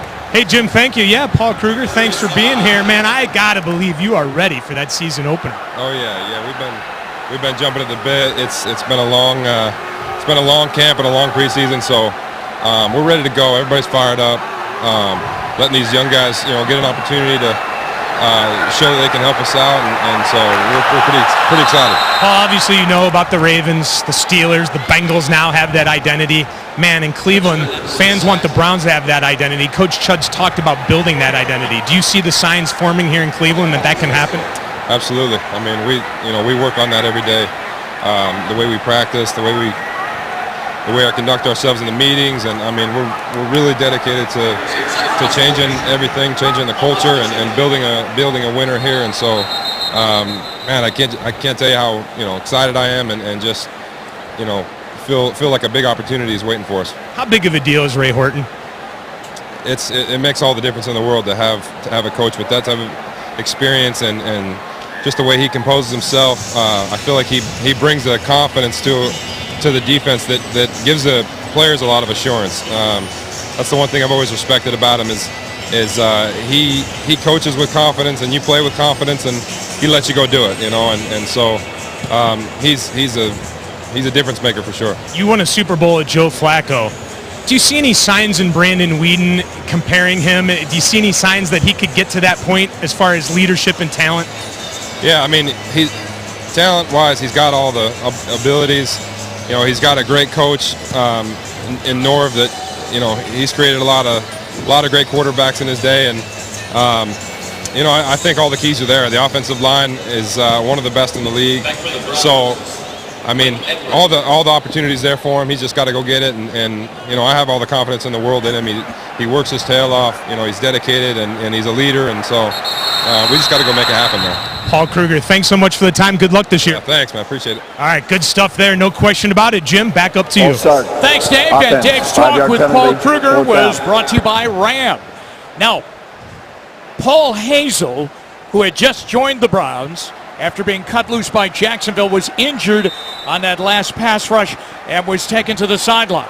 Armani Bryant was once again in on a very, very good pass rush, and Chicago will punt. Adam Podlish will punt from right on his goal line. Browns are down by 4. Mike Edwards is back deep for the Browns, runs up underneath it, catches, and he's to the 50, and he's smothered there. The Browns will have it right at midfield as the Bears come down and cover. Fendi Onabun was down there, Armando Allen was down there too, and the Browns will have it 1st and 10 at midfield right on the big C, right at the 50-yard line here in Chicago. We'll be back to see if the Browns can get it into the end zone offensively. 5.5 to go. 3rd quarter, 13-9 Bears. Tonight's Rookie Watch brought to you by your Cleveland Akron area Lexus dealers who invite you to test drive a Lexus today. Safety Josh Aubrey, 4 tackles, 3 of them solo. Akeem Auguste, 5 tackles. Busy in the Browns secondary tonight. Browns are down by 4. They have not gotten an offensive touchdown tonight, nor did they have one Saturday night in Indy. And Jermaine Cook on 1st down runs the ball inside the 50-yard line into Bears territory for a 1-yard gain to the 49. You see the blitz coming from the tight end side there. Hurst for the strong safety for the Bears. That's one of the newer defenses within our league. The blitz 5, 3 deep, 3 under zone coverage. But it's a good run blitz on 1st down. 2nd and 9. The man covered at the back outside. He's going to throw it right on the line of scrimmage, and Cook is swarmed under right there. Jerry Franklin, the linebacker, is out there on the corner to play the speedy running back Cook, and it's a no-gainer. 3rd down and 9 coming up for the Browns. So you heard me talk about the lineup of the inside backer on the running back Cook out there. That's worth a shot. Make a guy like that, Franklin, a backup linebacker, see if he can make a tackle in space. See if a young running back like Cook could make a miss in space like that. Boy, you don't want to waste this field position right now. 3rd down and 9. They are 1 for 6 on 3rd down tonight. Hoyer, deep drop, steps, fires. Gurley's open, caught it. He's got a 1st down to the 30, down to the 28-yard line.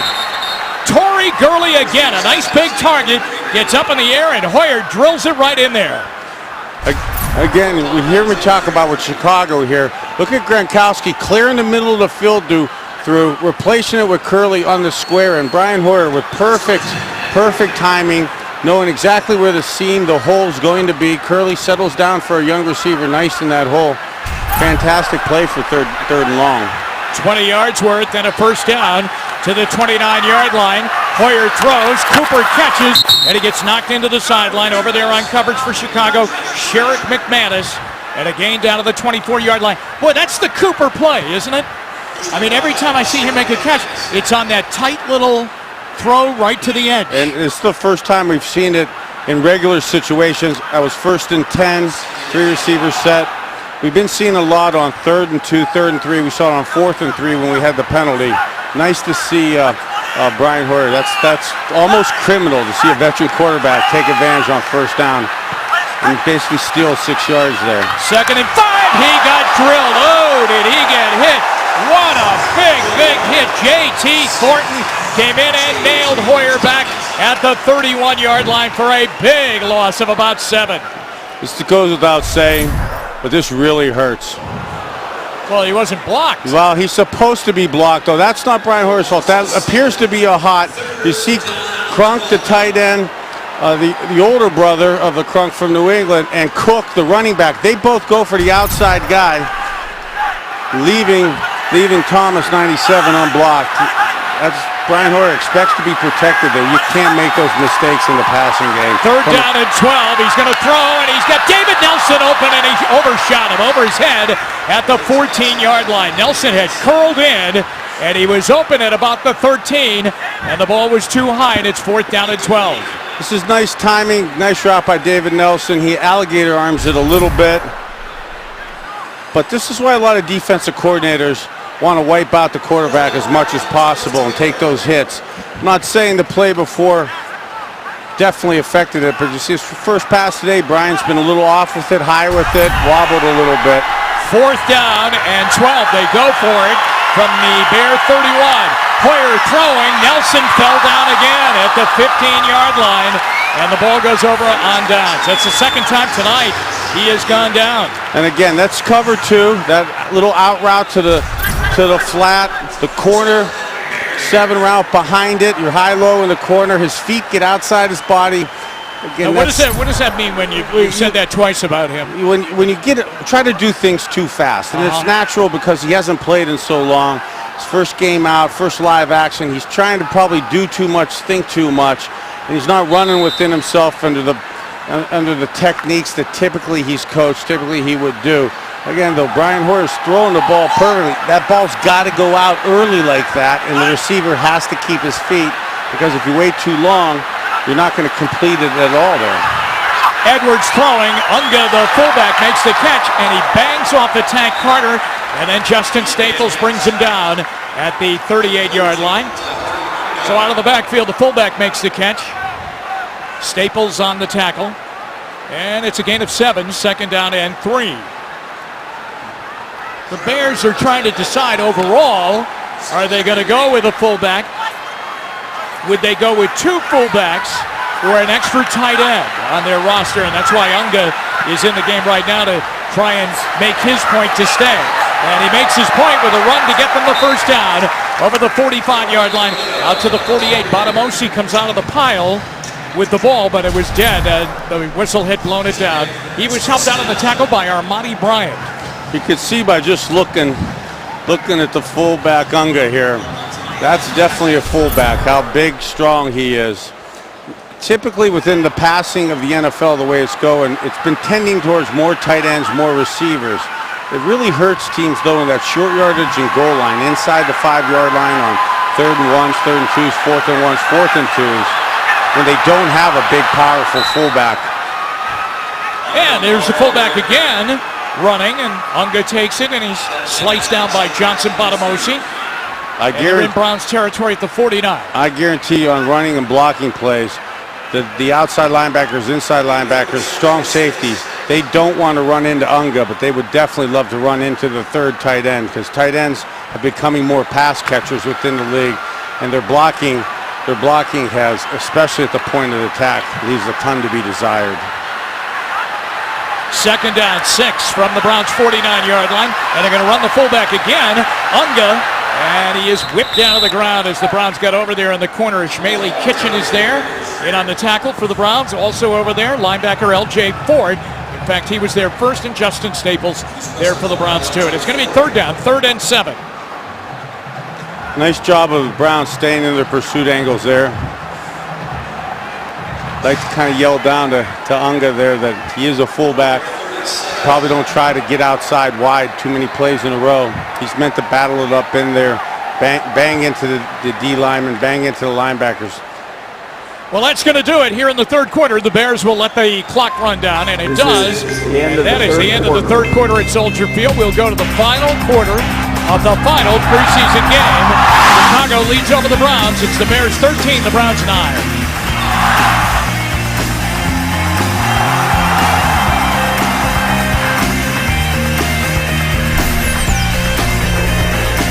To watch the game from the best seats in the house, a new home theater from Wayside Furniture. And be sure to enter our Best Seats in the House contest with a grand prize of 8 load seats to a Browns game, plus 2 recliners or a sofa from Flexsteel. Wayside and Akron, better furniture, price lower. Here's Trent Edwards. He gets hit, and Tank Carter's in there. He got help from L.J. Fort, the 2 linebackers. Sack Edwards back inside the 45 of the 44, and the Bears will punt. You saw the blitz. 3 receivers to the bottom of your screen, to the right of Trent Edwards. It's a blitz the whole time from the tight end side. They basically have it protected. You need to know as a quarterback, though, when you hit that 5th or 7th step, you're not going to have time to shuffle a couple times when they're bringing 6- and 7-man blitzes like that. Puts them in a little bit of a bind with that bunch formation right there for a play to develop. And the Browns did a nice job of covering guys at the beginning of the route. Look at that daredevil catch by Mike Edwards with the Bears flying by him. They actually overran the coverage, and he snuck through and got it over the 20 up to the 24-yard line.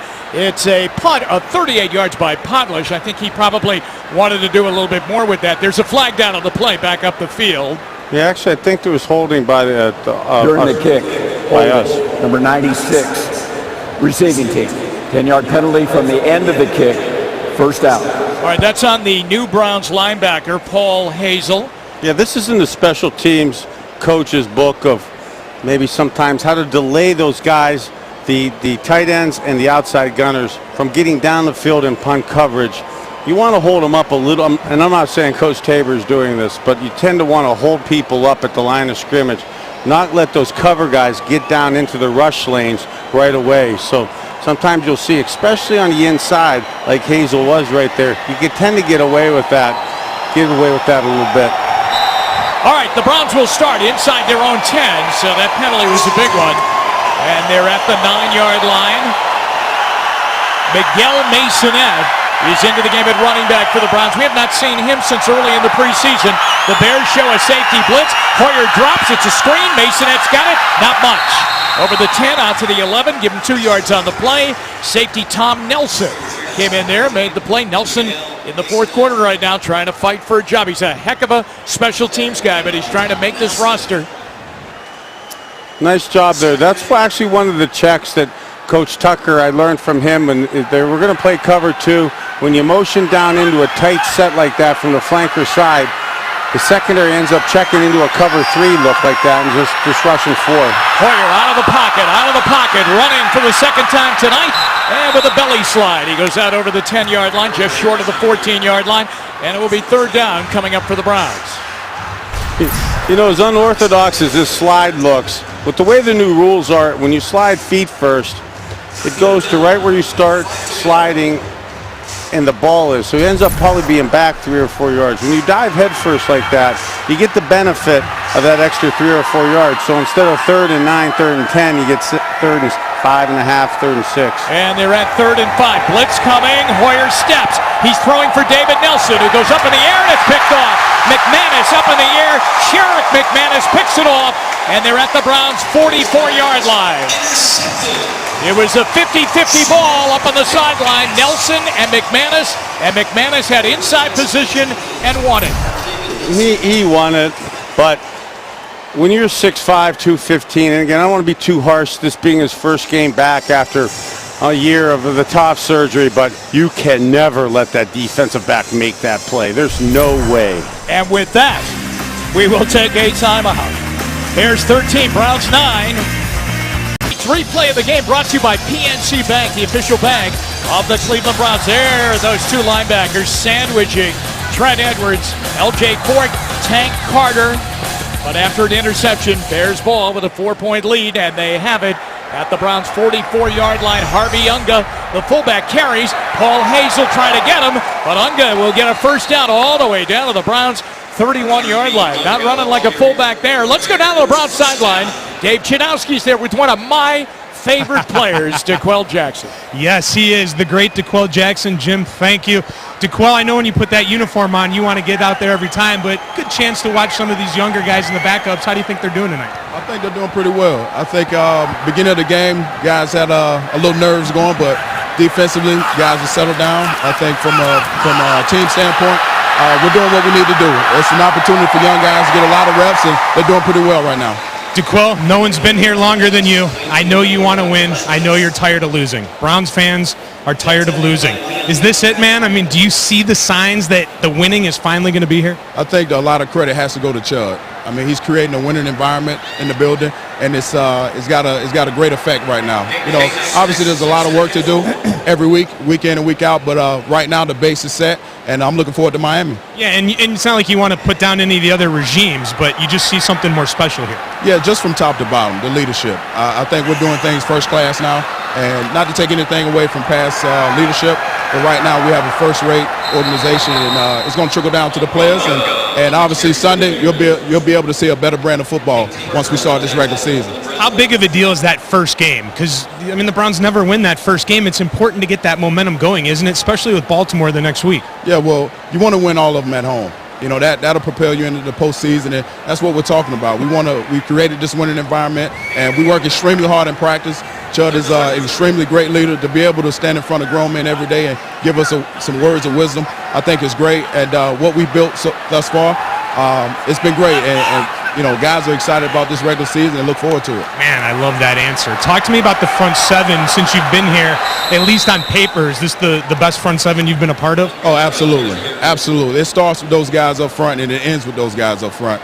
We understand that. I understand it. It makes my job a lot easier, I tell you that. But, you know, it's a long season. You got to keep those guys healthy. And if we can finish the season with the guys we started with, it helps us tremendously. DeQuell, awesome. Thanks, man. Good luck this year. All right, thank you. Appreciate it. That's good stuff, Jim. Can't top that. Back to you upstairs. Hey, Dave, when he said we owe it all to Chud, did he mean head coach Rob Chudzinski or you? He means me, but we'll give a little credit to the other Chud. I was here first, wasn't I, Jim? That's right. And Dave's sideline talk with DeQuell Jackson, brought to you by Ram. 44-yard field goal attempt by Robbie Gold, and the kick is up, and it is good. He's had a good night. A 52-yarder earlier in the game, and that one right there, and a short 21-yarder, and the Bears are back up by 7. It is 16-9. So the Browns going to need a touchdown when we come back. 10:22 left to go in this game and in the preseason. Robbie Gold is 3 for 3 on the night kicking, and a look at the scoring drive. Brought to you by Liberty Ford. A new Ford brings a new adventure, and Liberty makes it happen. 16-9, Chicago in the lead. He's got field goals of 52, 44, and 21 on the night. His first field goal ever as a Bear came in Cleveland against the Browns. Robbie Gold on the kickoff. Jermaine Cook is back deep, 5 yards deep in the end zone. He's been bringing everything out. Let's see if he can pop one, and there was an alley, and if he had taken it a bit wider, he had the whole field. But he's out over the 20, just shy of the 25 at the 24-yard line. 1st and 10. Let's see that offense, Bernie, get down and get a touchdown. Yeah, I'd like to see a little more consistency. Again, not trying to protect the quarterback, but I like the throws. I want you to feel that. I don't feel that you have to be so apologetic about what you're saying. Well, he's throwing. I mean, it looks like something you shouldn't throw, but I completely get the philosophical belief behind it. And when you have to throw on time, we beat the safeties as quarterbacks. He's got to throw that one out of bounds. And that was the right throw. And that is the right throw. And actually, I wanted to say on Trent Edwards, one of the knocks on him that Jim Kelly actually told me about is he tends to hold the ball too long. So even on that rush man coverage where he hitched a couple times and you don't have that amount of time, you need to know that at worst, throw it away like Brian Hoyer just did and get rid of the ball, because in that type of man coverage, it's an easy throwaway. But when you hitch a couple times and bury your head and just take a sack like that, it's almost criminal. 2nd down 10. The Bears are all up on the line. Now they drop. Hoyer drops to throw. He's going to look for Gurley, who's up and makes another catch over the 40-yard line. And he's got a 1st down into the Bear bench at the 43. Well, we've talked about this play a lot tonight. They've run it 3-4 times. Every time Brian Hoyer's just thrown it perfect. The Bears corners in cover 2 have been playing hard into that flat throw. You see the corner come up on Josh Cooper, throw it over his head. Perfect timing. It's the one David Nelson fell down on in the last series. You notice he's not in there. Jermaine Cook runs to the 45-yard line. And it's a gain of 2 on the play. 2nd down and 8. Well, let me ask you this. What about Torrey Gurley?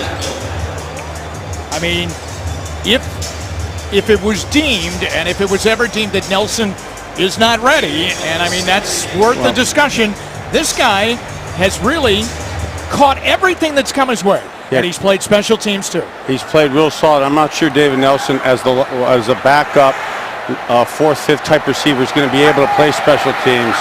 Again, it's his first time out, but obviously he's not ready. He's not ready to play winning football yet. Mike Edwards on the catch, but he had no room. After that, the linebackers were there. Kasim Green is over there on the tackle, and the ball is out at the Browns 47, close to the 48-yard line. 3rd down coming up. You know, we've been talking a lot on some of the radio shows with Vic Carucci about confidence, esteem, how you believe in yourself. And it's not unnatural to come out of a knee surgery like David Nelson and not have that belief and trust in your knee to be able to be physical, to go up and jump, because his vertical jumps been more in my league. 3rd down and 5, and there's David Nelson with a catch, and there's a flag. I think Brian Hoyer got hit late. He got a little slap in the face. I think we're going to get the helmet. Personal foul, roughing the passer, number 78 defense, blow to the head. 15 yards from the end of the run, first down. Cornelius Washington, and you can add 15 more onto the Nelson catch. I know there's been a lot of talk of the concussions and the head stuff. Us old quarterbacks, we love a little hit like that. That doesn't hurt. He'll take that 15 yards all day. Beautiful timing. David Nelson coming out of his break there. Again, I want to give him credit. A nice play. Wait a minute now. He seems to be in some pain. Yeah, there's something. This knee doesn't look right. Or he's cramping right now or something. He reached down and grabbed that toe. Now at the 25-yard line, 1st and 10. Here's Jermaine Cook, not going anywhere as he got belted down to the ground. That's Tom Nelson up from a safety spot, knocks him down at near the 26-yard line. He might have lost a half yard. In hot, humid nights like this, a guy like David Nelson hasn't probably been in game shape, hasn't played at that level, the adrenaline, the speed, the pace of the game, the amount of reps he's getting tonight. Not unnatural to probably get some cramps. 2nd down and 11. They give him a loss of 1 on that play. Hoyer trying to move the Browns into the end zone and tie the game up. 16-9 Chicago. They've led all the way. He sees the blitz coming to the left. Bad snap, but he throws it underneath. Caught by Mike Edwards with a shift. He gets inside the 15-yard line. Got a first down to the Chicago 14-yard line. Good for him. He's been battling it out to try and do everything he can to get on the field, and he finally gets a catch here. Okay, this is a side adjustment. Left tackle takes the most dangerous. The corner, number 30, coming off the side. This is where Brian Hoyer, look at how he stands in the pocket, knowing he's going to get a hit from Blake Costanza. Stands in, hitches a little bit because the receiver didn't come clean off his break on the slant route. 1st and 10. Makes a nice play. At the 14-yard line, here's Hoyer. Looking right, comes back to the middle. Gronkowski up in the air. He caught it. Touchdown! Dan Gronkowski right at the goal line. As Hoyer looked right and delivered it over the middle, and the Browns tight end is in. See the importance of good timing here. Before the off safety on the deep hash comes on over, he's able to get the ball up and down. And this is fortunate. The new rules in the league don't allow you to decapitate the receiver anymore. So that you have the confidence to be able to go up like Kronk does right there, knowing you're not probably going to get wiped out. And you could be sure of the ball being firm, going up, jumping, focusing on just making the catch. All right, so the Browns will go for 2 and try and take the lead. They're 0 for 1 on 2-point conversions, and that was earlier in the game. Shotgun, here's Hoyer looking, lobbing, corner of the end zone, incomplete. Josh Cooper, the intended receiver, the defender over there in the corner, C.J. Wilson. And the Browns are down by 1, 16-15. They keep getting closer, but they can't get all the way there. It's a nice read versus blitz. Nice defense. C.J. Wilson with the breakup of the 2-point pass to Josh Cooper. 6:47 to go in the game. Chicago by 1. Here's a look at the scoring drive brought to you by Liberty Ford. A new Ford brings a new adventure. Liberty makes it happen. 8 plays, 76 yards. A couple of long passes beautifully thrown by Brian Hoyer. And then that one to the middle, 14-yard touchdown pass to Dan Gronkowski. The 2-point conversion for the 2nd time tonight fails, and the Browns are down by 1. The Browns were offside. Jermaine Cook jumped offside on the kickoff. And a knee taken in the end zone by Michael Ford. I think you're going to hear 36 offside. Good eyesight, Jim. Offside, kicking team. 5-yard penalty will be enforced from the 20-yard line. First down. And it will come out to the 25. All right, let's take a look at the numbers for the quarterbacks tonight. Quarterback stats brought to you by First Energy, and that should be singular because Brian Hoyer has been the only quarterback tonight for the Browns. First Energy, proud to be your hometown team.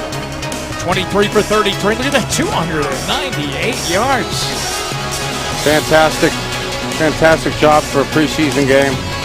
Definitely done himself well. You can see the nice veteran quarterback, and again, it's one thing to get completions, to steal plays, to make things happen against a second and third team like this, but to do it in the way he's doing it with the sense of timing and accuracy is very impressive to watch.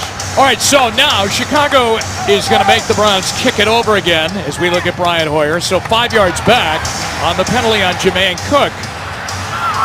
And now Colton Schmidt will kick off from the 30.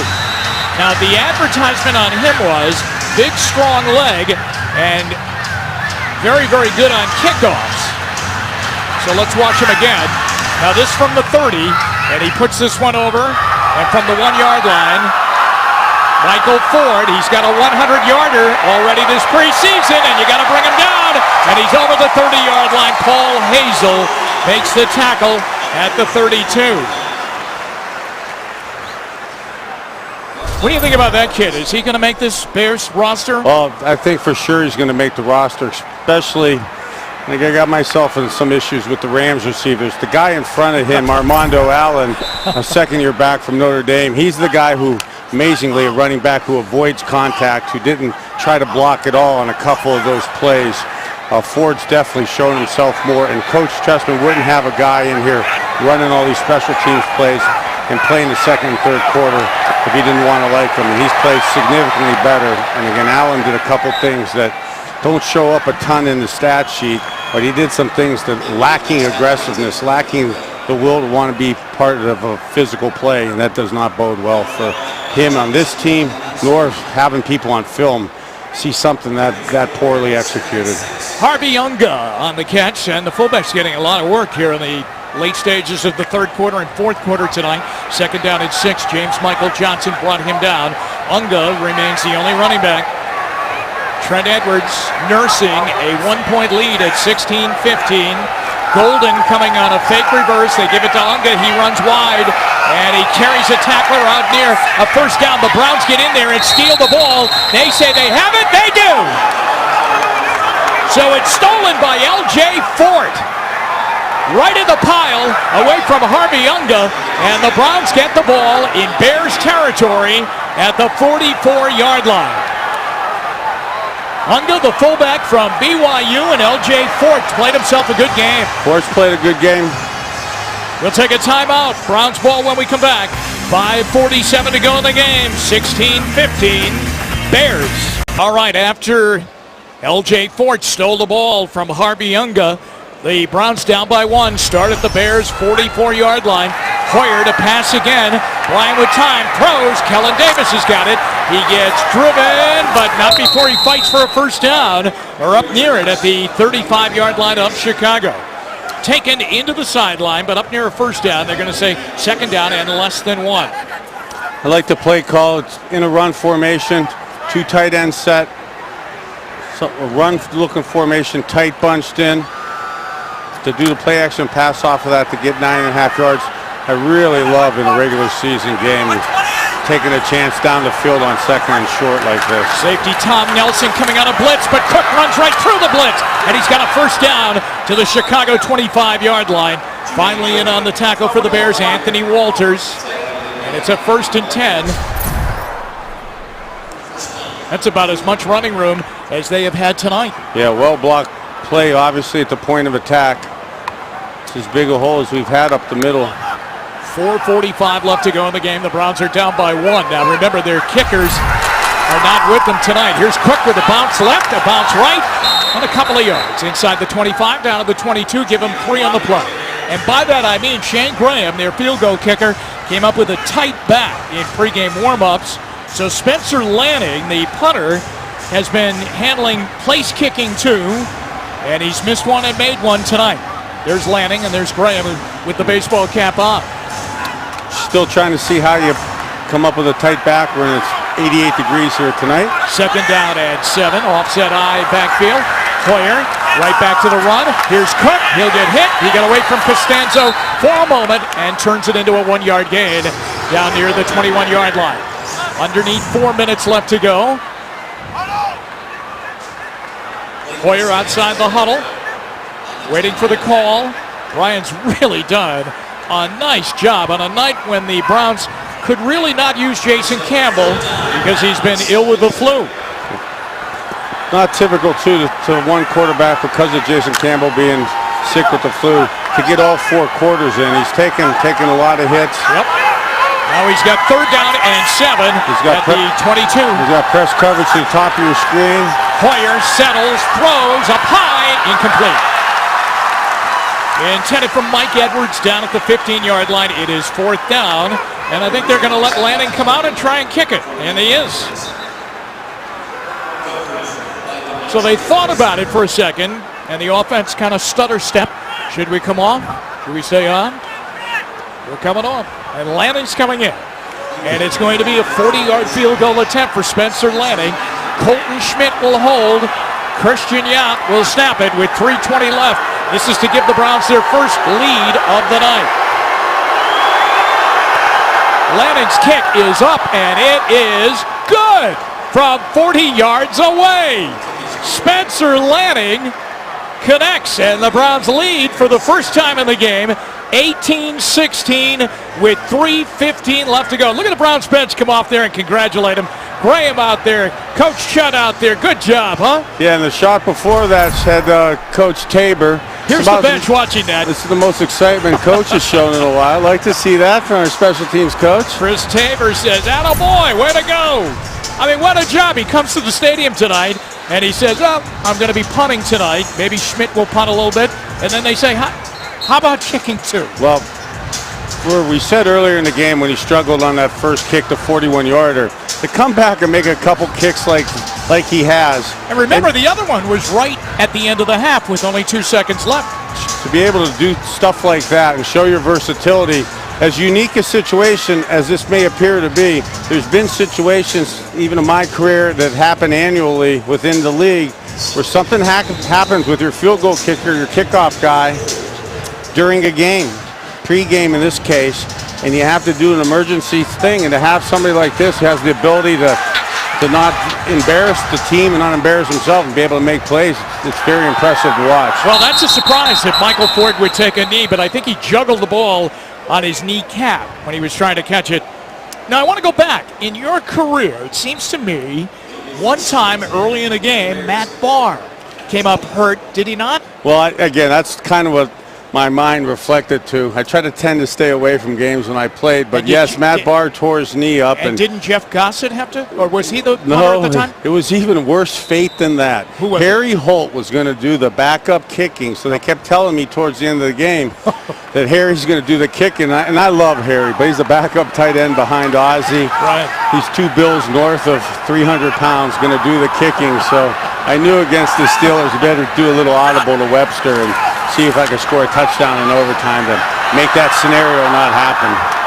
That will be an incomplete pass. Good coverage. Kent Richardson, Leon McFadden, and Akeem Auguste were down there on the 2 Bears wide receiver, and it was more closer to Britton Golden. And it will be 2nd down and 10 with 3:11 left to go. Harry Holt played up in the CFL, didn't he? I think he was a Hamilton Tiger Cat. I think that's a very good memory. I just know Harry was a great guy, good tight end, really good at short yards and goal line. But percentages of him, a game coming down to him kicking a field goal, I didn't love him that much. 2nd and 10 from the 20-yard line. Edwards, pressure coming, throws over the middle, incomplete. Fendi Anabun out by the 38-yard line. And we have an injured Bears offensive lineman down on the field. Hall Davis was the defensive lineman that broke through there and got a shot on Trent Edwards, but we have an injured player down there. It's Brandon, the offensive lineman, Corey Brandon, who is face down on the turf.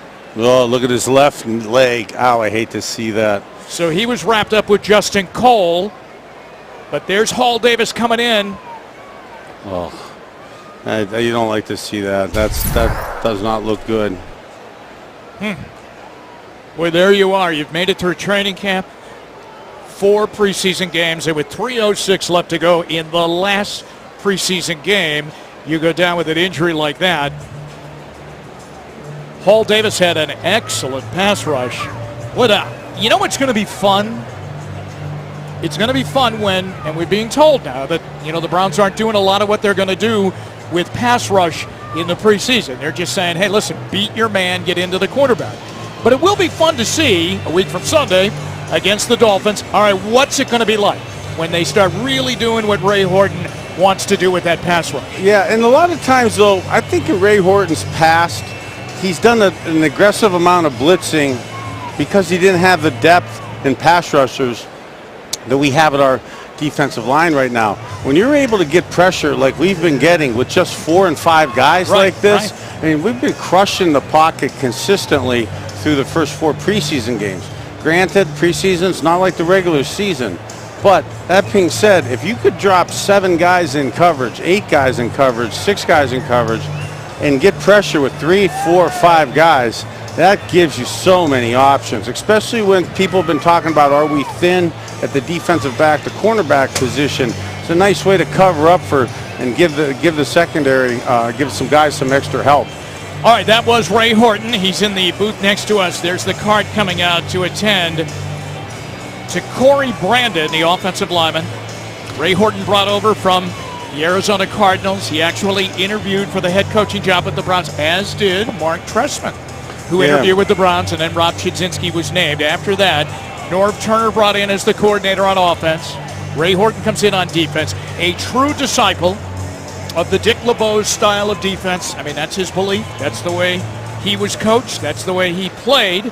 And that's the way he has fashioned his system to run it here in Cleveland. But again, now, I don't think you're seeing what they're really going to do once it's for real. You're going to have a little more sophistication to it, but the core stuff there, and you saw Ray Horton to the left of your screen focus in on Norv Turner. Sully in the middle, Hurricane guys from St. Francis here in Chicago.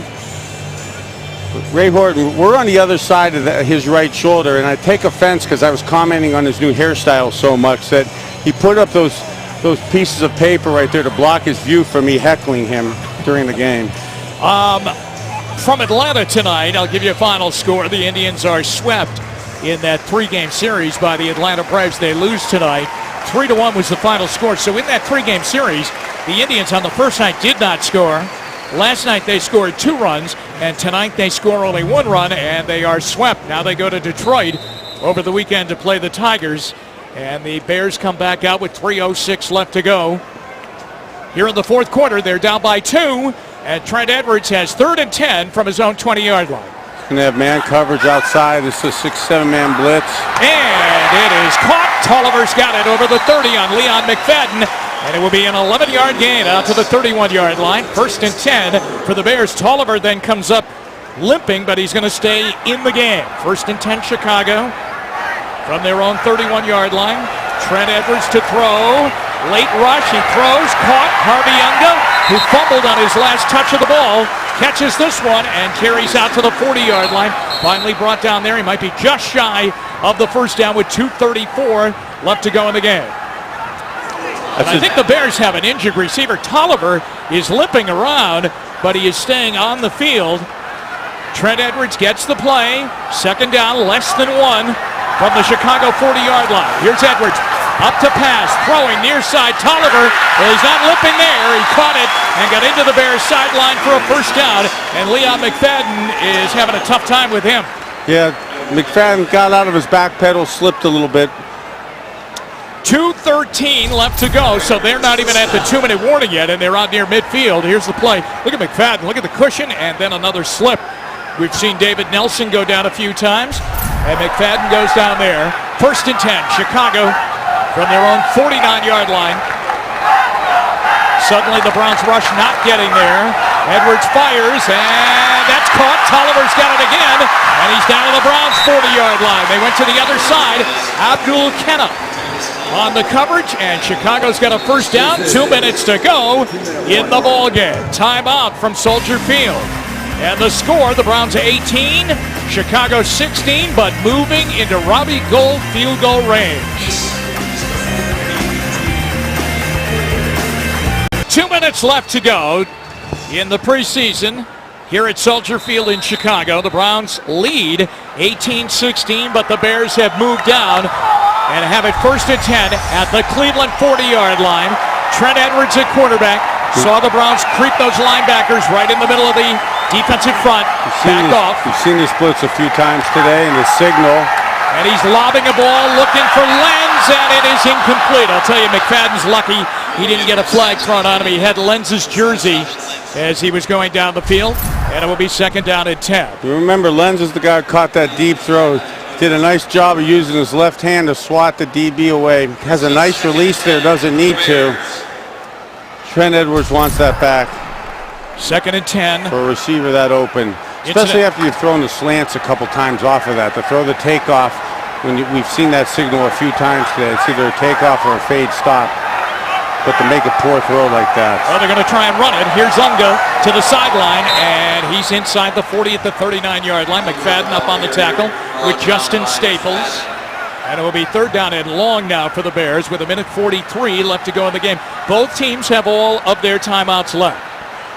I guess when you have a Robbie Gould as a kicker, you can play for that 56-yard field goal.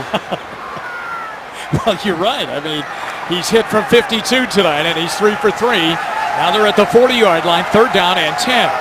Clock runs, 1:23 left in the game. Now would be the time for a sack. Edwards fires, and it's dropped on the interception attempt by Tank Carter. Oh, right in his hands at the 35-yard line. He's played a whale of a game, and I think they're a little bit too far out for Robbie Gould, so they are going to go for it on 4th down. When you talk about Ray Horton, and you talk about maybe seeing more of it, this blitz zone concept, and I had a tough time with this when I was playing, with bringing a guy 2 from the strong side, dropping a guy into that slant slot area. He knows that Coach Trestman in this offense does a lot of slant throws. They've been burned on it twice on this drive.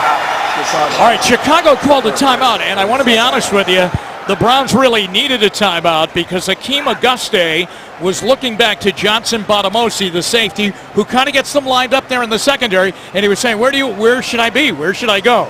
Or something to that effect. And they looked very disorganized, and luckily for the Browns, the Bears called the timeout. Here's a good sight, though. Look at all those Browns starters like Kruger and DeQuell Jackson, Craig Robertson. They're all out there with these guys, urging them on to just make this play.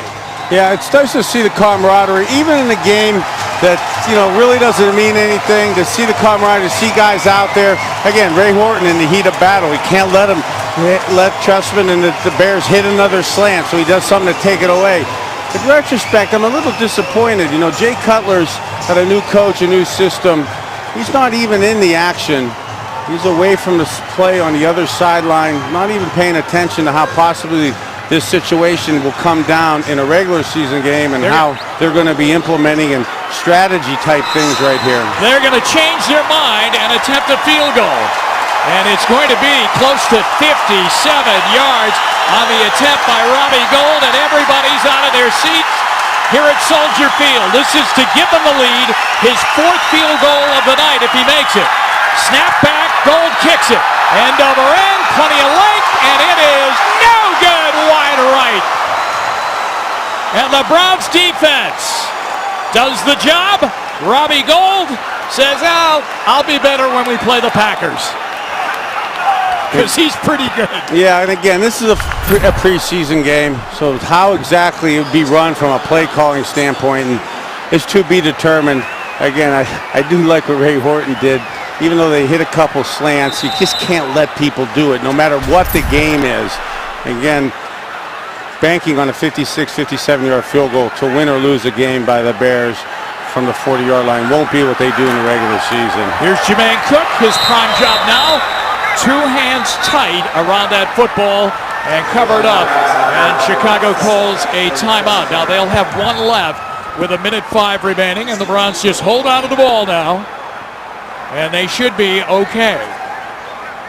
It's been a fun game for the 4th preseason game. When you're a new coach and new staff, a veteran coach and a veteran team would be anarchy on the Bears sidelines if you were calling a timeout in this situation.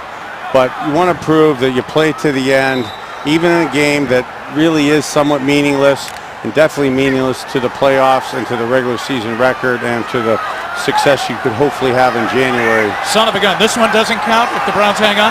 Is that what you're saying? We're going to save it. All right, here's Cook. Next week. And they're trying to rip that ball out, and he carries the mail out over the 50-yard line. And Chicago's out of timeouts with 1 minute remaining. Brian Hoyer will go over. He'll take the Bears timeout and use it and go over to the Browns sideline and talk with Scott Turner, who's on headsets with his dad up there. Off to our left. The Browns are home a week from Sunday against the Miami Dolphins. The Bears will open up a terrific Bengals opening game against the Cincinnati Bengals here in Chicago. in a regular season game. Bears are out of timeouts. 1 minute remaining, 60 seconds, 40-second clock. If you just run a play and take it down to the 40-second clock down to 0, you're going to be inside of about 17 to 14 seconds remaining. Look at Hoyer. He's going to run the ball. He's got first down yardage. You bet he does with a slide, and that will seal it for the Browns to the 40-yard line. Well, let me finish my encore as his marketing rep. Not only to get the first down, but to slide after the first down sticks and keep the clock running to end this game. Very impressive. Brian Hoyer really did it for the team tonight, and he did a lot of good things for himself. And he just did a terrific job quarterbacking the team all night long. There was no wiggle room for him with Campbell down with the flu, and the Browns were not going to play Brandon Weeden. So now the Browns are in victory formation, and they'll take a knee with 16 seconds left to go on first down, and that is it. They come from behind with a lot of the second-teamers, third-teamers, pushing them over the top, and Brian Hoyer leading them all night long.